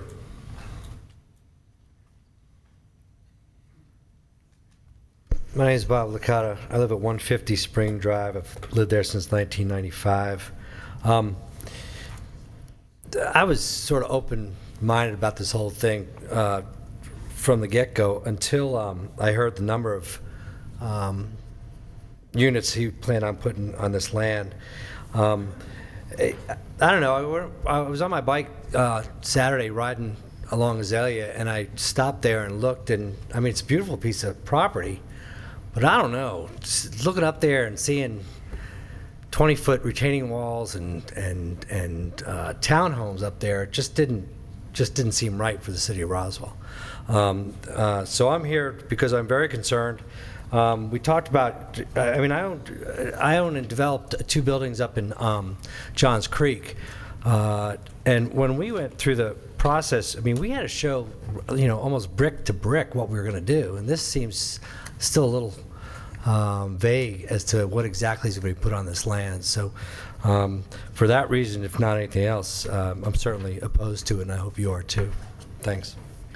Who'd like to speak next? Yes, sir, come forward.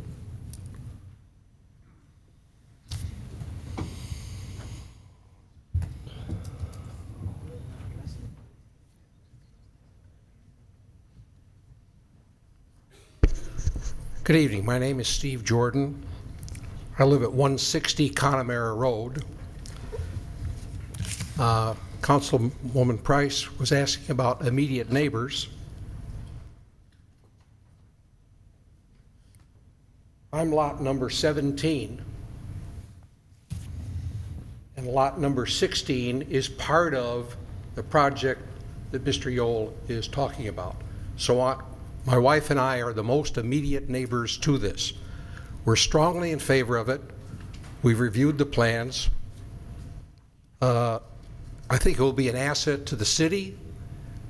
His plan will preserve a tremendous amount of green space, which we appreciate. We and all of our neighbors that live on this street bought at the end of a cul-de-sac, and we expect that cul-de-sac to be retained because there's a lot of young children that live on that street, and through traffic would be absolutely unbearable. My understanding is that the Transportation Department has requested that Connemara be made a through road connect to Mr. Yowell's property. We're strongly opposed to that. As you might see from the plat, our property, my property, and all my neighbors' property runs across that road. We literally own the piece of road in front of our houses, and we're not willing to give that up, and we would fight it tooth and nail.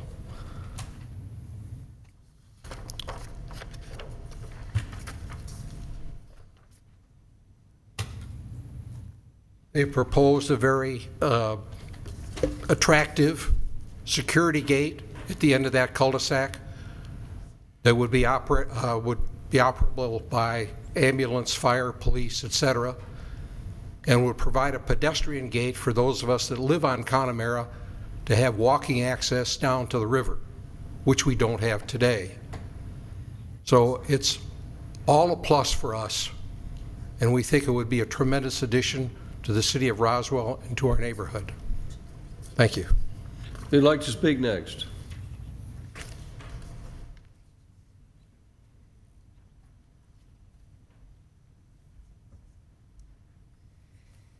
Hello, I'm Holly Williams. I live on Valley Ridge Drive. I live at 274, and I own 258 and 264. I've lived in Roswell 15 years, and I've lived on Valley Ridge Drive the entire time. And we looked for a new house, and we moved next door when we found, because we do, we love Roswell. It's, we think about, and you hear everyone talking here, we're all passionate. We love, it's our community, our city, it's our Roswell, we all love it. And it's important, and I think a project like this, it has a lot of creativity. I'm happy to see the house cleaned up. It's so much nicer when you drive down Azalea. But when you have so much creativity and so many exceptions up front before something starts, we all know with any project that you start, no matter how well thought out it is, the gotchas always get you. So what is plan B, C, D? We see plan B, right? We know plan B. What's C, D, E, and F? So I think when you have to get creative up front, you have to get super creative or go back to basics, I guess, for plan B. So I guess my concerns of the project, I know this will bring money to Roswell, permits, taxes, but at what cost? I know there's going to be costs associated with it. I know the roads aren't up to your standard city roads. I know the driveways are too short. The cars will hang out, I guess. They're too short. I think they said the two-car garages were small, not up to the full expansion. I think the street, there's no on-street parking in the proposed neighborhood. You have to park, people will probably park on the curb of Azalea, which we already know it's a nightmare. It's creative driving, careful navigation every time you go down Azalea, especially on a weekend. So, the steep slope is a concern to me. I think it sounds like it's not going to be quite as steep. Valley Ridge Drive, it's a sheer drop off on the end. I think when I think about all this development and things that change, change happens all the time. But I did drive back and forth to Smyrna for 7 or 8 years every day, and I keep thinking to myself, don't let Roswell become Smyrna, because I think they were never happy until every tree, every space was occupied. We pride ourselves on our trees, our parks, our streams, and I think I love living here. Like I said, lived here on the same street, set in my ways, but we're happy with it. And progress is great, but I think when it takes so many exceptions, maybe we need to rethink about the project. So, thanks. Who else would like to speak?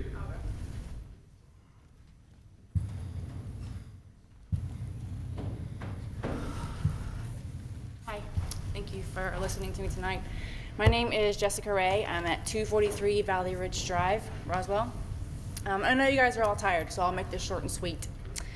You're probably ready to go home. Very stressed. And you chose your home for a reason, I'm assuming. You go home, probably have a favorite place in your house. Maybe a sunroom, maybe outside. Maybe there's a creek outside. And then I show up and I want to plug the creek, and then I want to build a house so that when your view now is a house next door, and then I get 30-foot townhomes down there. Now, it's easy for me to go into your neighborhood and your house and be like, oh, let's build it. Money for the city. We have so much good stuff coming, but it's your backyard. So I'm taking it from a macro to a micro perspective here. If we had, 5 football fields worth, if we had 500 acres, have at it. 100 acres, have at it. We're talking about 10 acres. And then I show up and I want to kind of take away some of your sacred place. And then I knock on your door and say, hey, here's my gift for you. It's packaged in a certain way. So it's just kind of something to think about. If there was more land and more resources, I'd be all for it, but it's just 10 acres. And as far as the creek, I could swim the Chattahoochee and take some pictures for you. Half of those pictures, you could say, oh my God, this is horrible. This place needs to be cleaned up. This is destructive. And then the other pictures I could take, you'd be like, hey, let's put this in the nature center. This is great. This is beautiful. So I think it depends on, what part of the creek are you looking at here? He's right. It needs to be cleaned up. And I'd be glad to head something to clean that up. I have no problem with that. But in the last part, is there's a lot of inconsistency. That's what kind of bothers me. How tall is the wall? Where's this resource coming from? Where's that? If there was more consistency, I might be a little more optimistic. So thank you for listening to me, and I hope we get out of here soon. Who else wishes to speak? Come forward, please.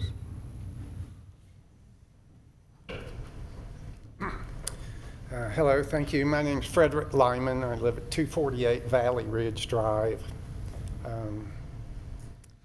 Regarding the property, Mr. Yowell says R1 is 2.4 units per acre, claims he has 10 acres, although one of them's not contiguous, it's across the street. At any rate, if you look at the property as R1 and R2, the Army Corps of Engineers seems to have said there's 13 buildable lots in there. And he wants to put in 22 townhomes plus 2 homes, that's 24. So to me, that's an increase of density. Whereas in Mr. Yowell's mind, 10 acres times 2.4 equals 24. So seems like it's overly dense from my point of view. The man from the land group said the Planning Commission disallowed it because some of the studies weren't in, but they actually, I've been to all the meetings, they said they disallowed it because of some of the variances, like the 2-unit clusters or the steep slope, or there were other factors than simply that some of the studies had not arrived yet.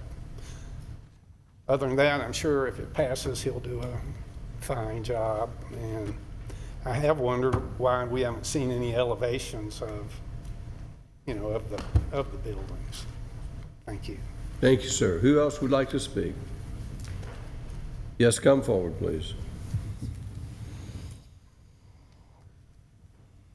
Hi, my name is Adrian Locke. I live at 110 Connemara. Actually, I don't live there yet. We just closed on the house, so I'm probably the newest resident in Roswell, maybe in the whole city. But as part of the process of buying our house, we did a lot of due diligence, and we looked into this. And as you look at this, you can see actually our lot probably borders this project more than anybody else's lot. And I think one thing that the council has to consider. Council, if you could help when you say, could you identify your lot? You have a plat up. Oh, sorry. It's 110 Connemara. It's number 15 on here. So the actual project is over here. So the rear of your lot fronts on the property in question. Basically, so it would be to the west. To the west of your us, yeah. South and west of us. Yes, sir. Exactly. So the point I wanted to make is that I think change is going to happen, right? Change is inevitable, and managing that change. And I think what Mr. Yowell has done with this project is admirable. It's saving a lot of green space. It's not taking a lot of trees down. I think the alternatives are going to be worse, and I think that the other homeowners should consider that as well. It's not, change is going to happen, so manage that change well. And I think Mr. Yowell has done an admirable job of preserving what we want, and the reason that we all moved to Roswell in the first place. Thank you. Who else wishes to speak? Come forward, please.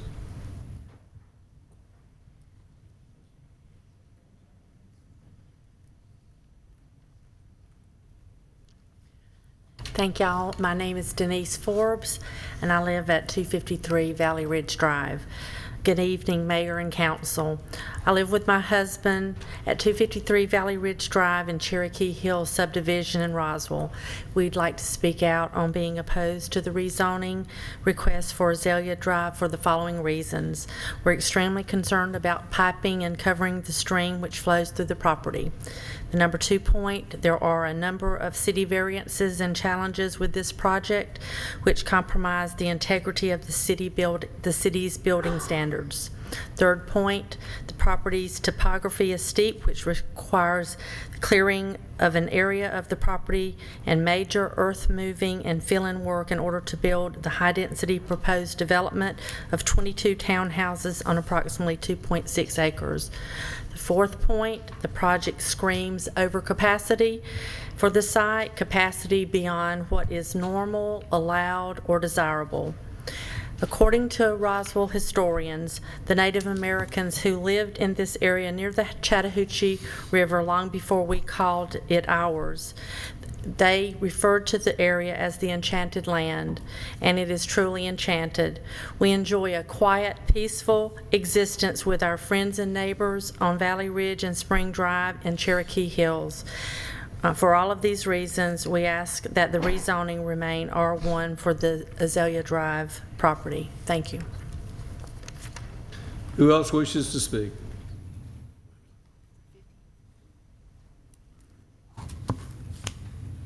I'm Dave Thomas. I live at 155 Spring Drive, right up over. I'd probably be most affected by this project. And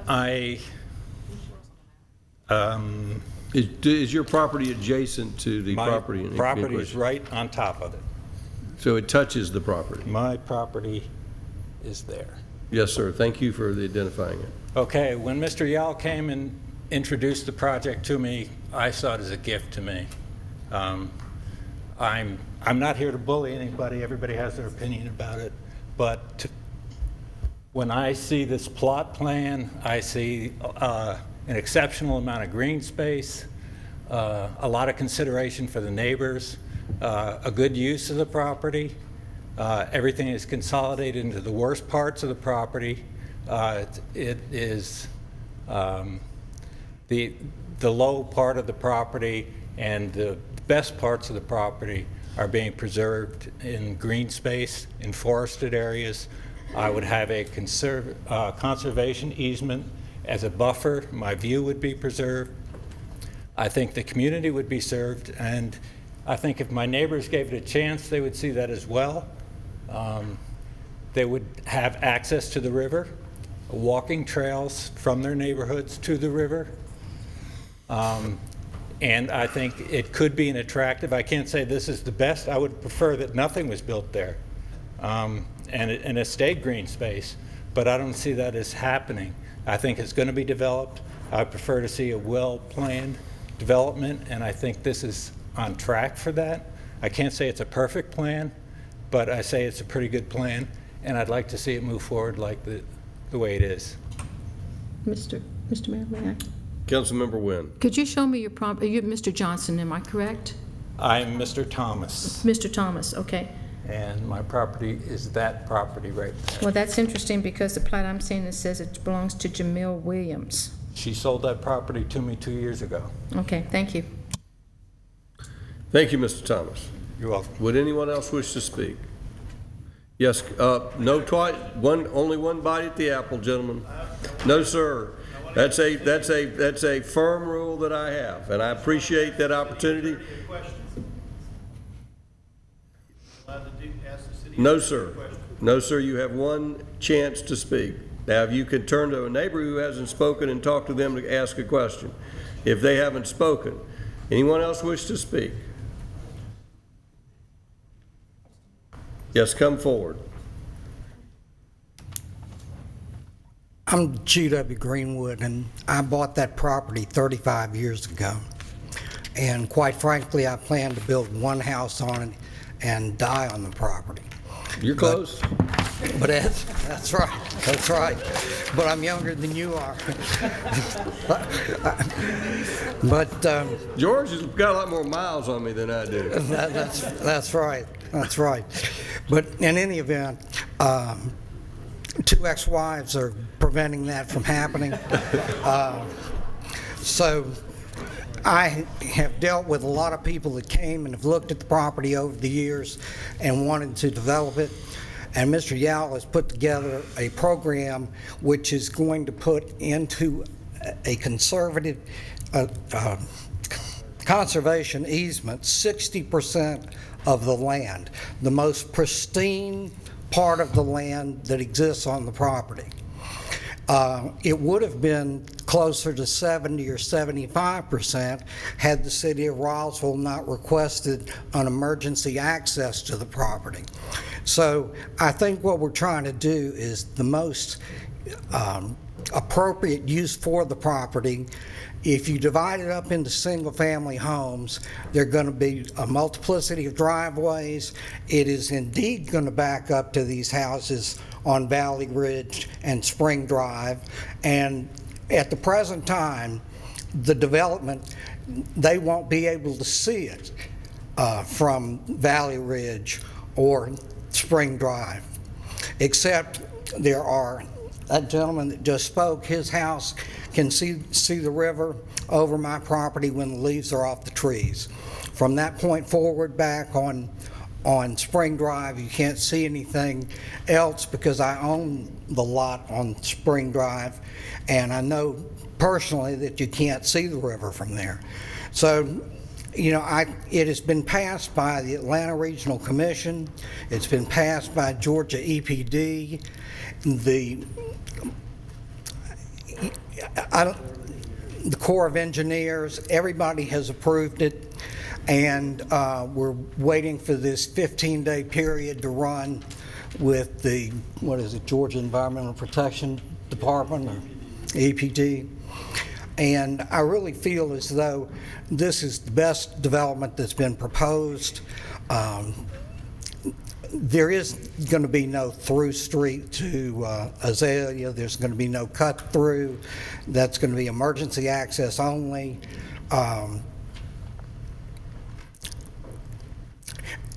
As you can tell, I'm a little emotionally attached to the property, but I want to know that whatever happens to the property when I sell it is going to be something that I would be proud of. And I would be proud to develop this property myself if I had the resources. I don't. And I'd like for you to sincerely consider it and what the options are, because a lot more trees are going, the 60% where the conservation easement is currently exists is going to have several, 4 or 5 houses back there. And right now, where all the people on Valley Ridge see trees down there, they're going to see the roofs of houses that they never saw before. So you'll have to apologize my frustration, but I'd like for you to sincerely consider the variances that they're asking for, particularly in light of the approvals that they've gotten by the appropriate authorities. Thank you.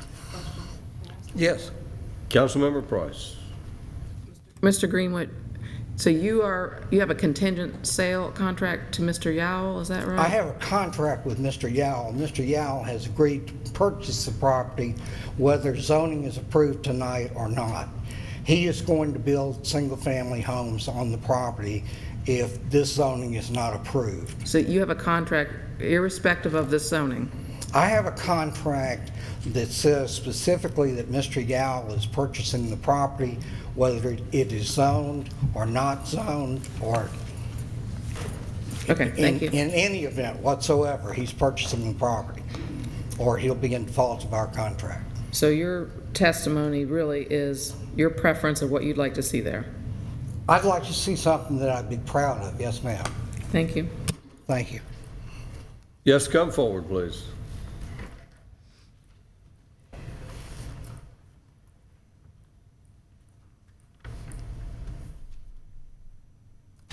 Hello, Council. I'm John Crowell. I have lived at 165 Spring Drive for, as of May this year, would be 16 years.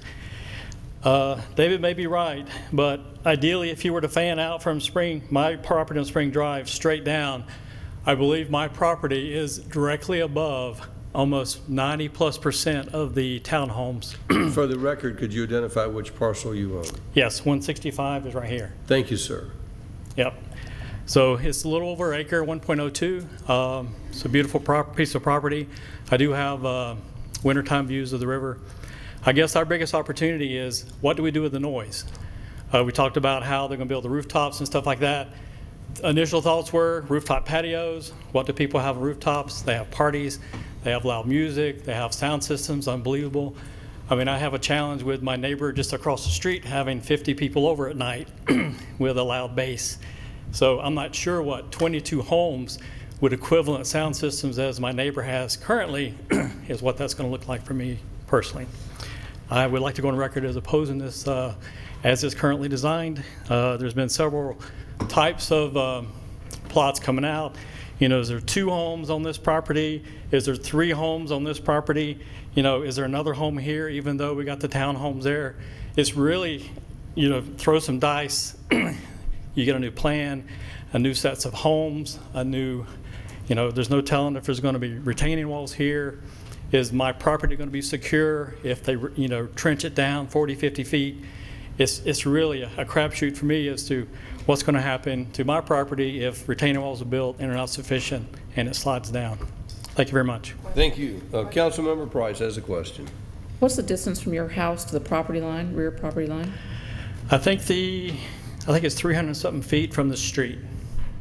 I can't speak to. But where's your house on the property? That's my question. It is at least is that depiction accurate? The standard setback is 75 feet. I believe my garage intrudes on that 14 feet. It shows a rectangle on the property of your parcel. Oh, I'm sorry. Is that the approximate location of your house? Yes, I drew that on there to give some kind of representation. That's probably a little bit off scale. I believe my home is a little bit further back off the street, but I was just trying to give a reference to where's the home, where are all the primary townhomes in relation to each one of those. I think we have a aerial. So your house would be this one here. Yes, pretty close. Thank you. Yep, thanks very much. Who else wishes to speak? Yes, sir, come forward.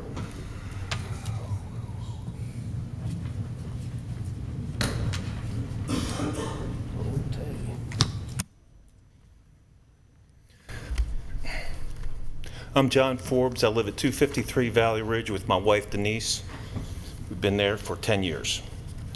I want to clear up a few things first, and I don't want to be mean or anything, but as it turns out, the 2 people that have commented about having close ownership to the property don't own the property. That's what I want to clear up. Ms. Greenwood, I don't believe, owns the property, and Mr. Yowell doesn't own the property.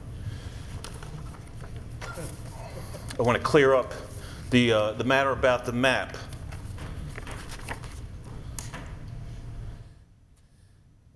The reason we did the petition on these 2 streets is because these 2 streets are the streets that the signs were posted on. So we feel, as the people on these streets, that it was our responsibility to respond to this sign.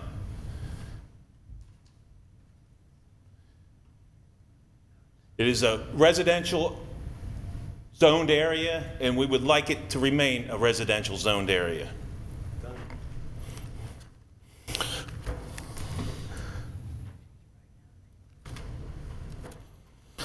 I just want to comment about a few comments of Mr. Yowell's. The first thing about the 60% conservation easement. I would say that 60% of that conservation easement is area that can't be developed anyway.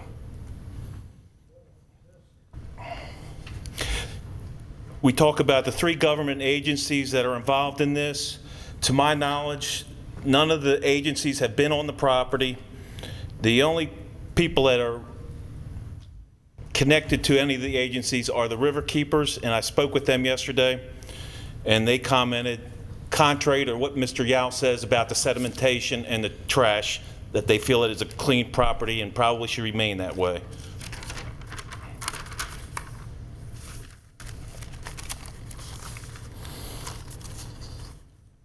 I just want to continue to say that it's zoned appropriately as R1, and that's the way we would like it to be.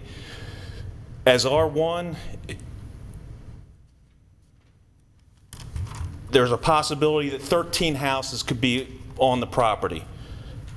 With the zoning change, it'll mean probably 27 houses on the property, to answer the question about the density increase.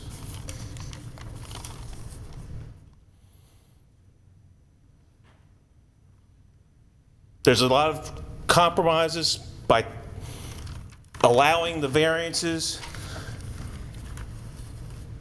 The creek being covered up 292 feet is a disgrace to the Chattahoochee Creek. All the compromises will mean that the curb appeal will be unattractive. Short driveways, driveways in front of other townhouses, neighboring townhouses.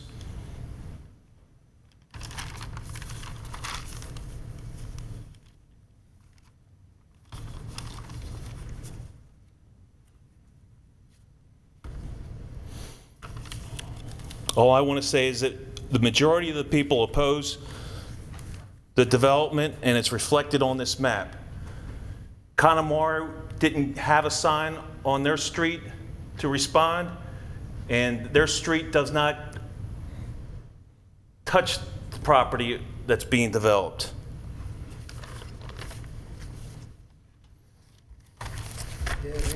That's all I have to say. Thank you. Does anyone else wish to speak? George, you've had your opportunity to speak.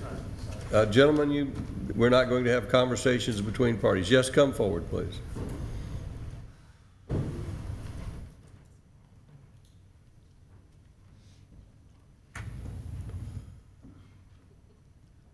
I'm Beverly Jordan. I'm not used to public speaking, so please bear with me.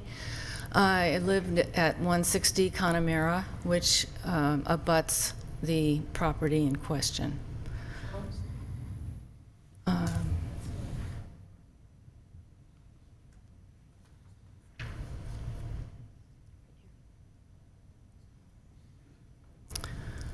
I think this is the best use of this land. And Mr. Yowell has done an amazing amount of work to make sure that the engineering is correct. And if it would be single-family houses, we would have no access to a good portion of the property, which is possible with this plan. There would be driveways, another street, and many, many more trees would be taken down.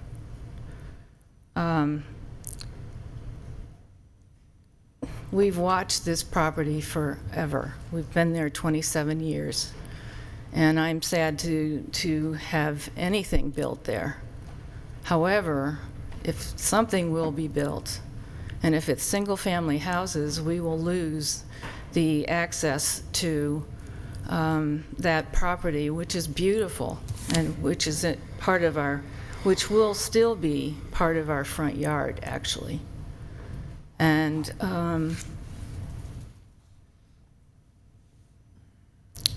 I just believe that this is the best use of this land that is possible, unless the city purchased it for the going rate and put trails and bike trails and keep it as it is now. And I don't think that's possible. Thank you very much. Anyone else wish to speak? Yes, come forward, please.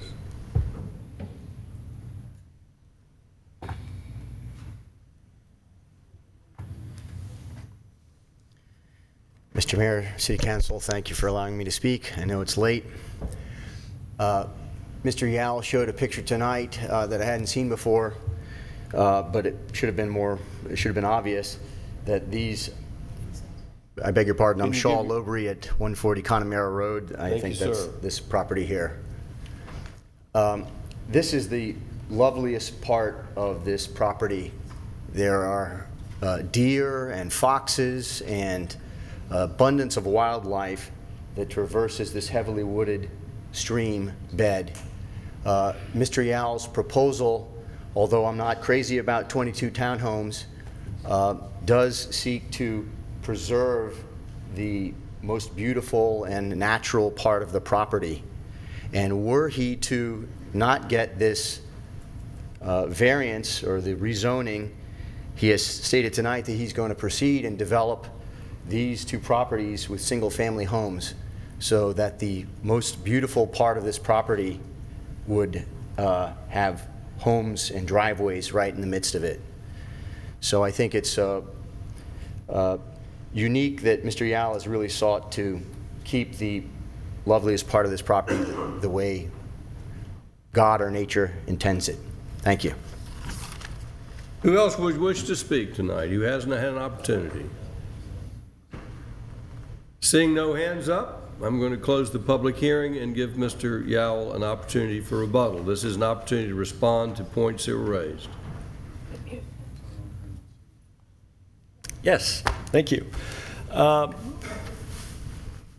The first person who came up to speak made a couple of points and got off on a wrong track, as did the person after about Connemara being a through street. We don't want it to be a through street, and that's a bone of contention that we've had with the traffic department in all our conversations about this. I don't want it a through street any more than the people on Connemara want it a through street. So that, let's just put that one right to bed. There's been talk about parking. If you notice, we've got one side of the street here that has no houses fronting on it. We've got another side with we've got part of it with no houses on either side of it. There's plenty of interior parking in here to handle any kind of normal visiting by guests. If there's overflow, perhaps it'll go down to the parking lots below. I don't know, but on a day-to-day basis, there is more than adequate parking on the street. Probably just as much, if not more, than there is for some of the neighboring streets. Something to remember about the steep slopes, that ordinance goes away without the zoning. When we put the pipe in, the development work is phased, so that's the first thing that gets done. Once the pipe is in, we've basically created an enormous sedimentation basin. So any sediment that were to escape the erosion control measures that we put in going forward is going to be contained and not released into the Chattahoochee.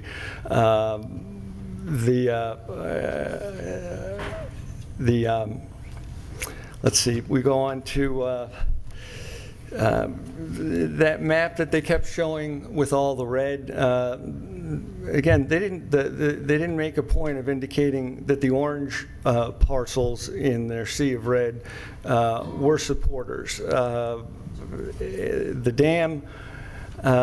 dam was there from way back when. The damage is done, and what I'm proposing to do is to concentrate the vast majority of the disturbance on the area that's already been stepped on and disturbed, and to leave the areas that are pristine in a pristine state. When you take the alternate plan, we're in the woods. We're in the nicest part of the whole property. And what we're leaving alone is the most stepped on part. And that's just it's just an illogical thing to do. But if some people like trash and sediment more than they like trees, I don't know what the thought process is there. The third person was talking about using an example of the subdivision that went in on Chattahoochee Street that's clear cut from property line to property line. Well, that's exactly what we don't want to do. That's an example of why this is a beneficial development. It's the example of why this is the kind of development that you want to encourage and promote. As far as the issue of not consulting with Connemara, the reason they didn't consult with Connemara is Connemara supports it. Everybody on the private road in Connemara supports it. So it was a deliberate omission because they knew from previous public meetings that the people on Connemara supported it. And the people on Connemara... I think you're speculating now. I think you've made your point. Okay. I don't want to look at their motives. They didn't talk to Connemara. You have your own suspicions. Yes, sir.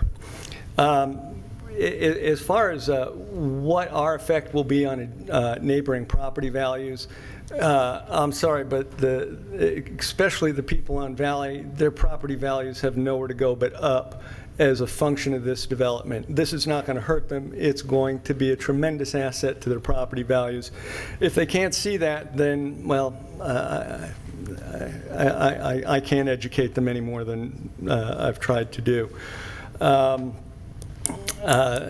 We have more comments on the interior parking and trees. My God, one specimen tree for 24 houses, that's unheard of. And I'm sure every house on Valley, they're all on steep slopes, and they all had huge trees removed to build their houses. I can't imagine there's anybody on Valley or Spring that live in a house that did not sacrifice large trees for the construction of their home. It's a very disingenuous argument. And as far as Valley goes, the end of their street is 300 feet removed from the first townhouse. 300 feet of some of the most heavily wooded property in the city of Roswell.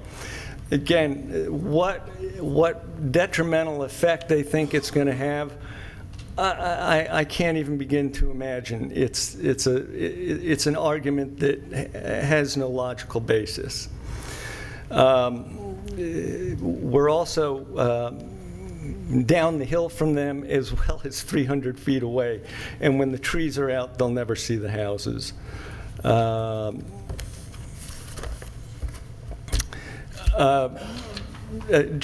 had mentioned about the originally, how much I wanted to leave undisturbed. When my initial plan before we got in front of ARC and the Department of Transportation, I was looking at doing 70% undisturbed, but between the constraints of a previous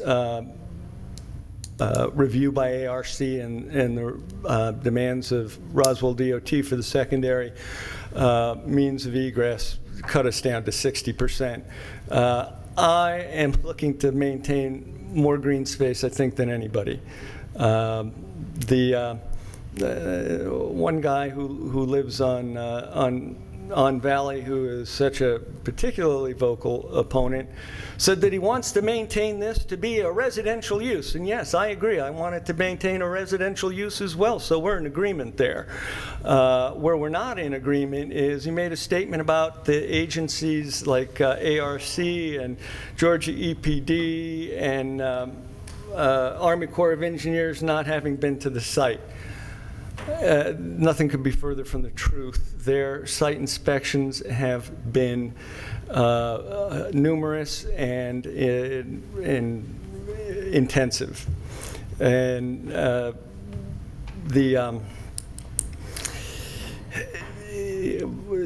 argument that this hasn't been properly reviewed or vetted is just baffling.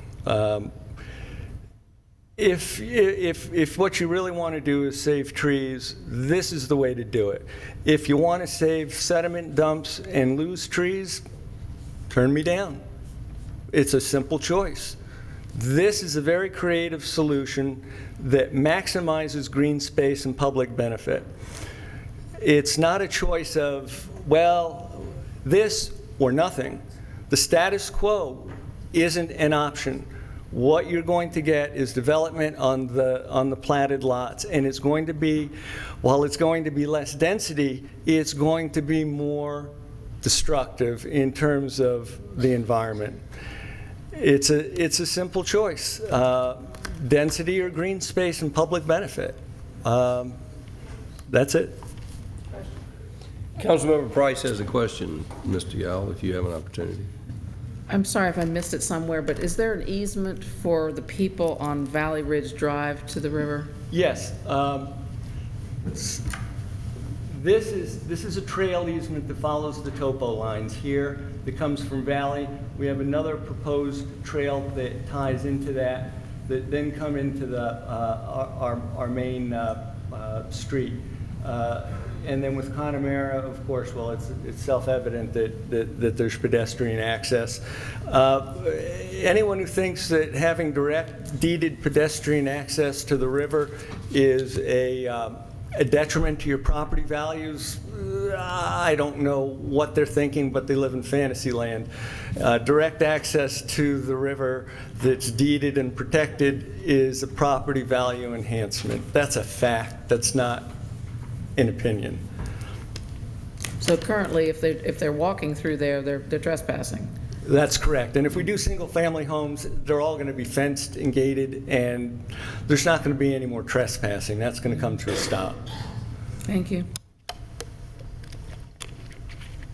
All right. We'll entertain any comments or discussion from council before we entertain a motion. Any council members wish to have any questions or any comments before we entertain a motion? Councilmember Nguyen. Thank you, Mr. Mayor. Mr. Townsend, have we received a formal letter from EPD? No. No, so we don't know their opinion yet? Correct. Okay, thank you. Can you tell me why Planning Commission denied this petition? They felt that they did not have all the original approvals that they needed for piping the stream, the Army Corps of Engineers dealing with the buffer. They felt there was a density issue with it, and they felt putting RTH in this location was unacceptable. And the reason that staff is recommending denial? The steep slope variance, piping the streams, we feel the density is inappropriate for the location. Is this piece of property from going to TH, is that compatible with our land use plan? It is incompatible. What is the zoning that we are now have on our land use plan for this piece of property? Single-family residential. R1 and R2, am I correct? Not under the previous zonings, R1 and R2, which is now RS18 and RS12, I think? Correct. Okay, thank you. Can I address your comment? No, sir. This is, we've had all the public comment, all the comments from the applicant we're going to hear from. Because there was some factual inaccuracies in Mr. Townsend's response? Yes, sir.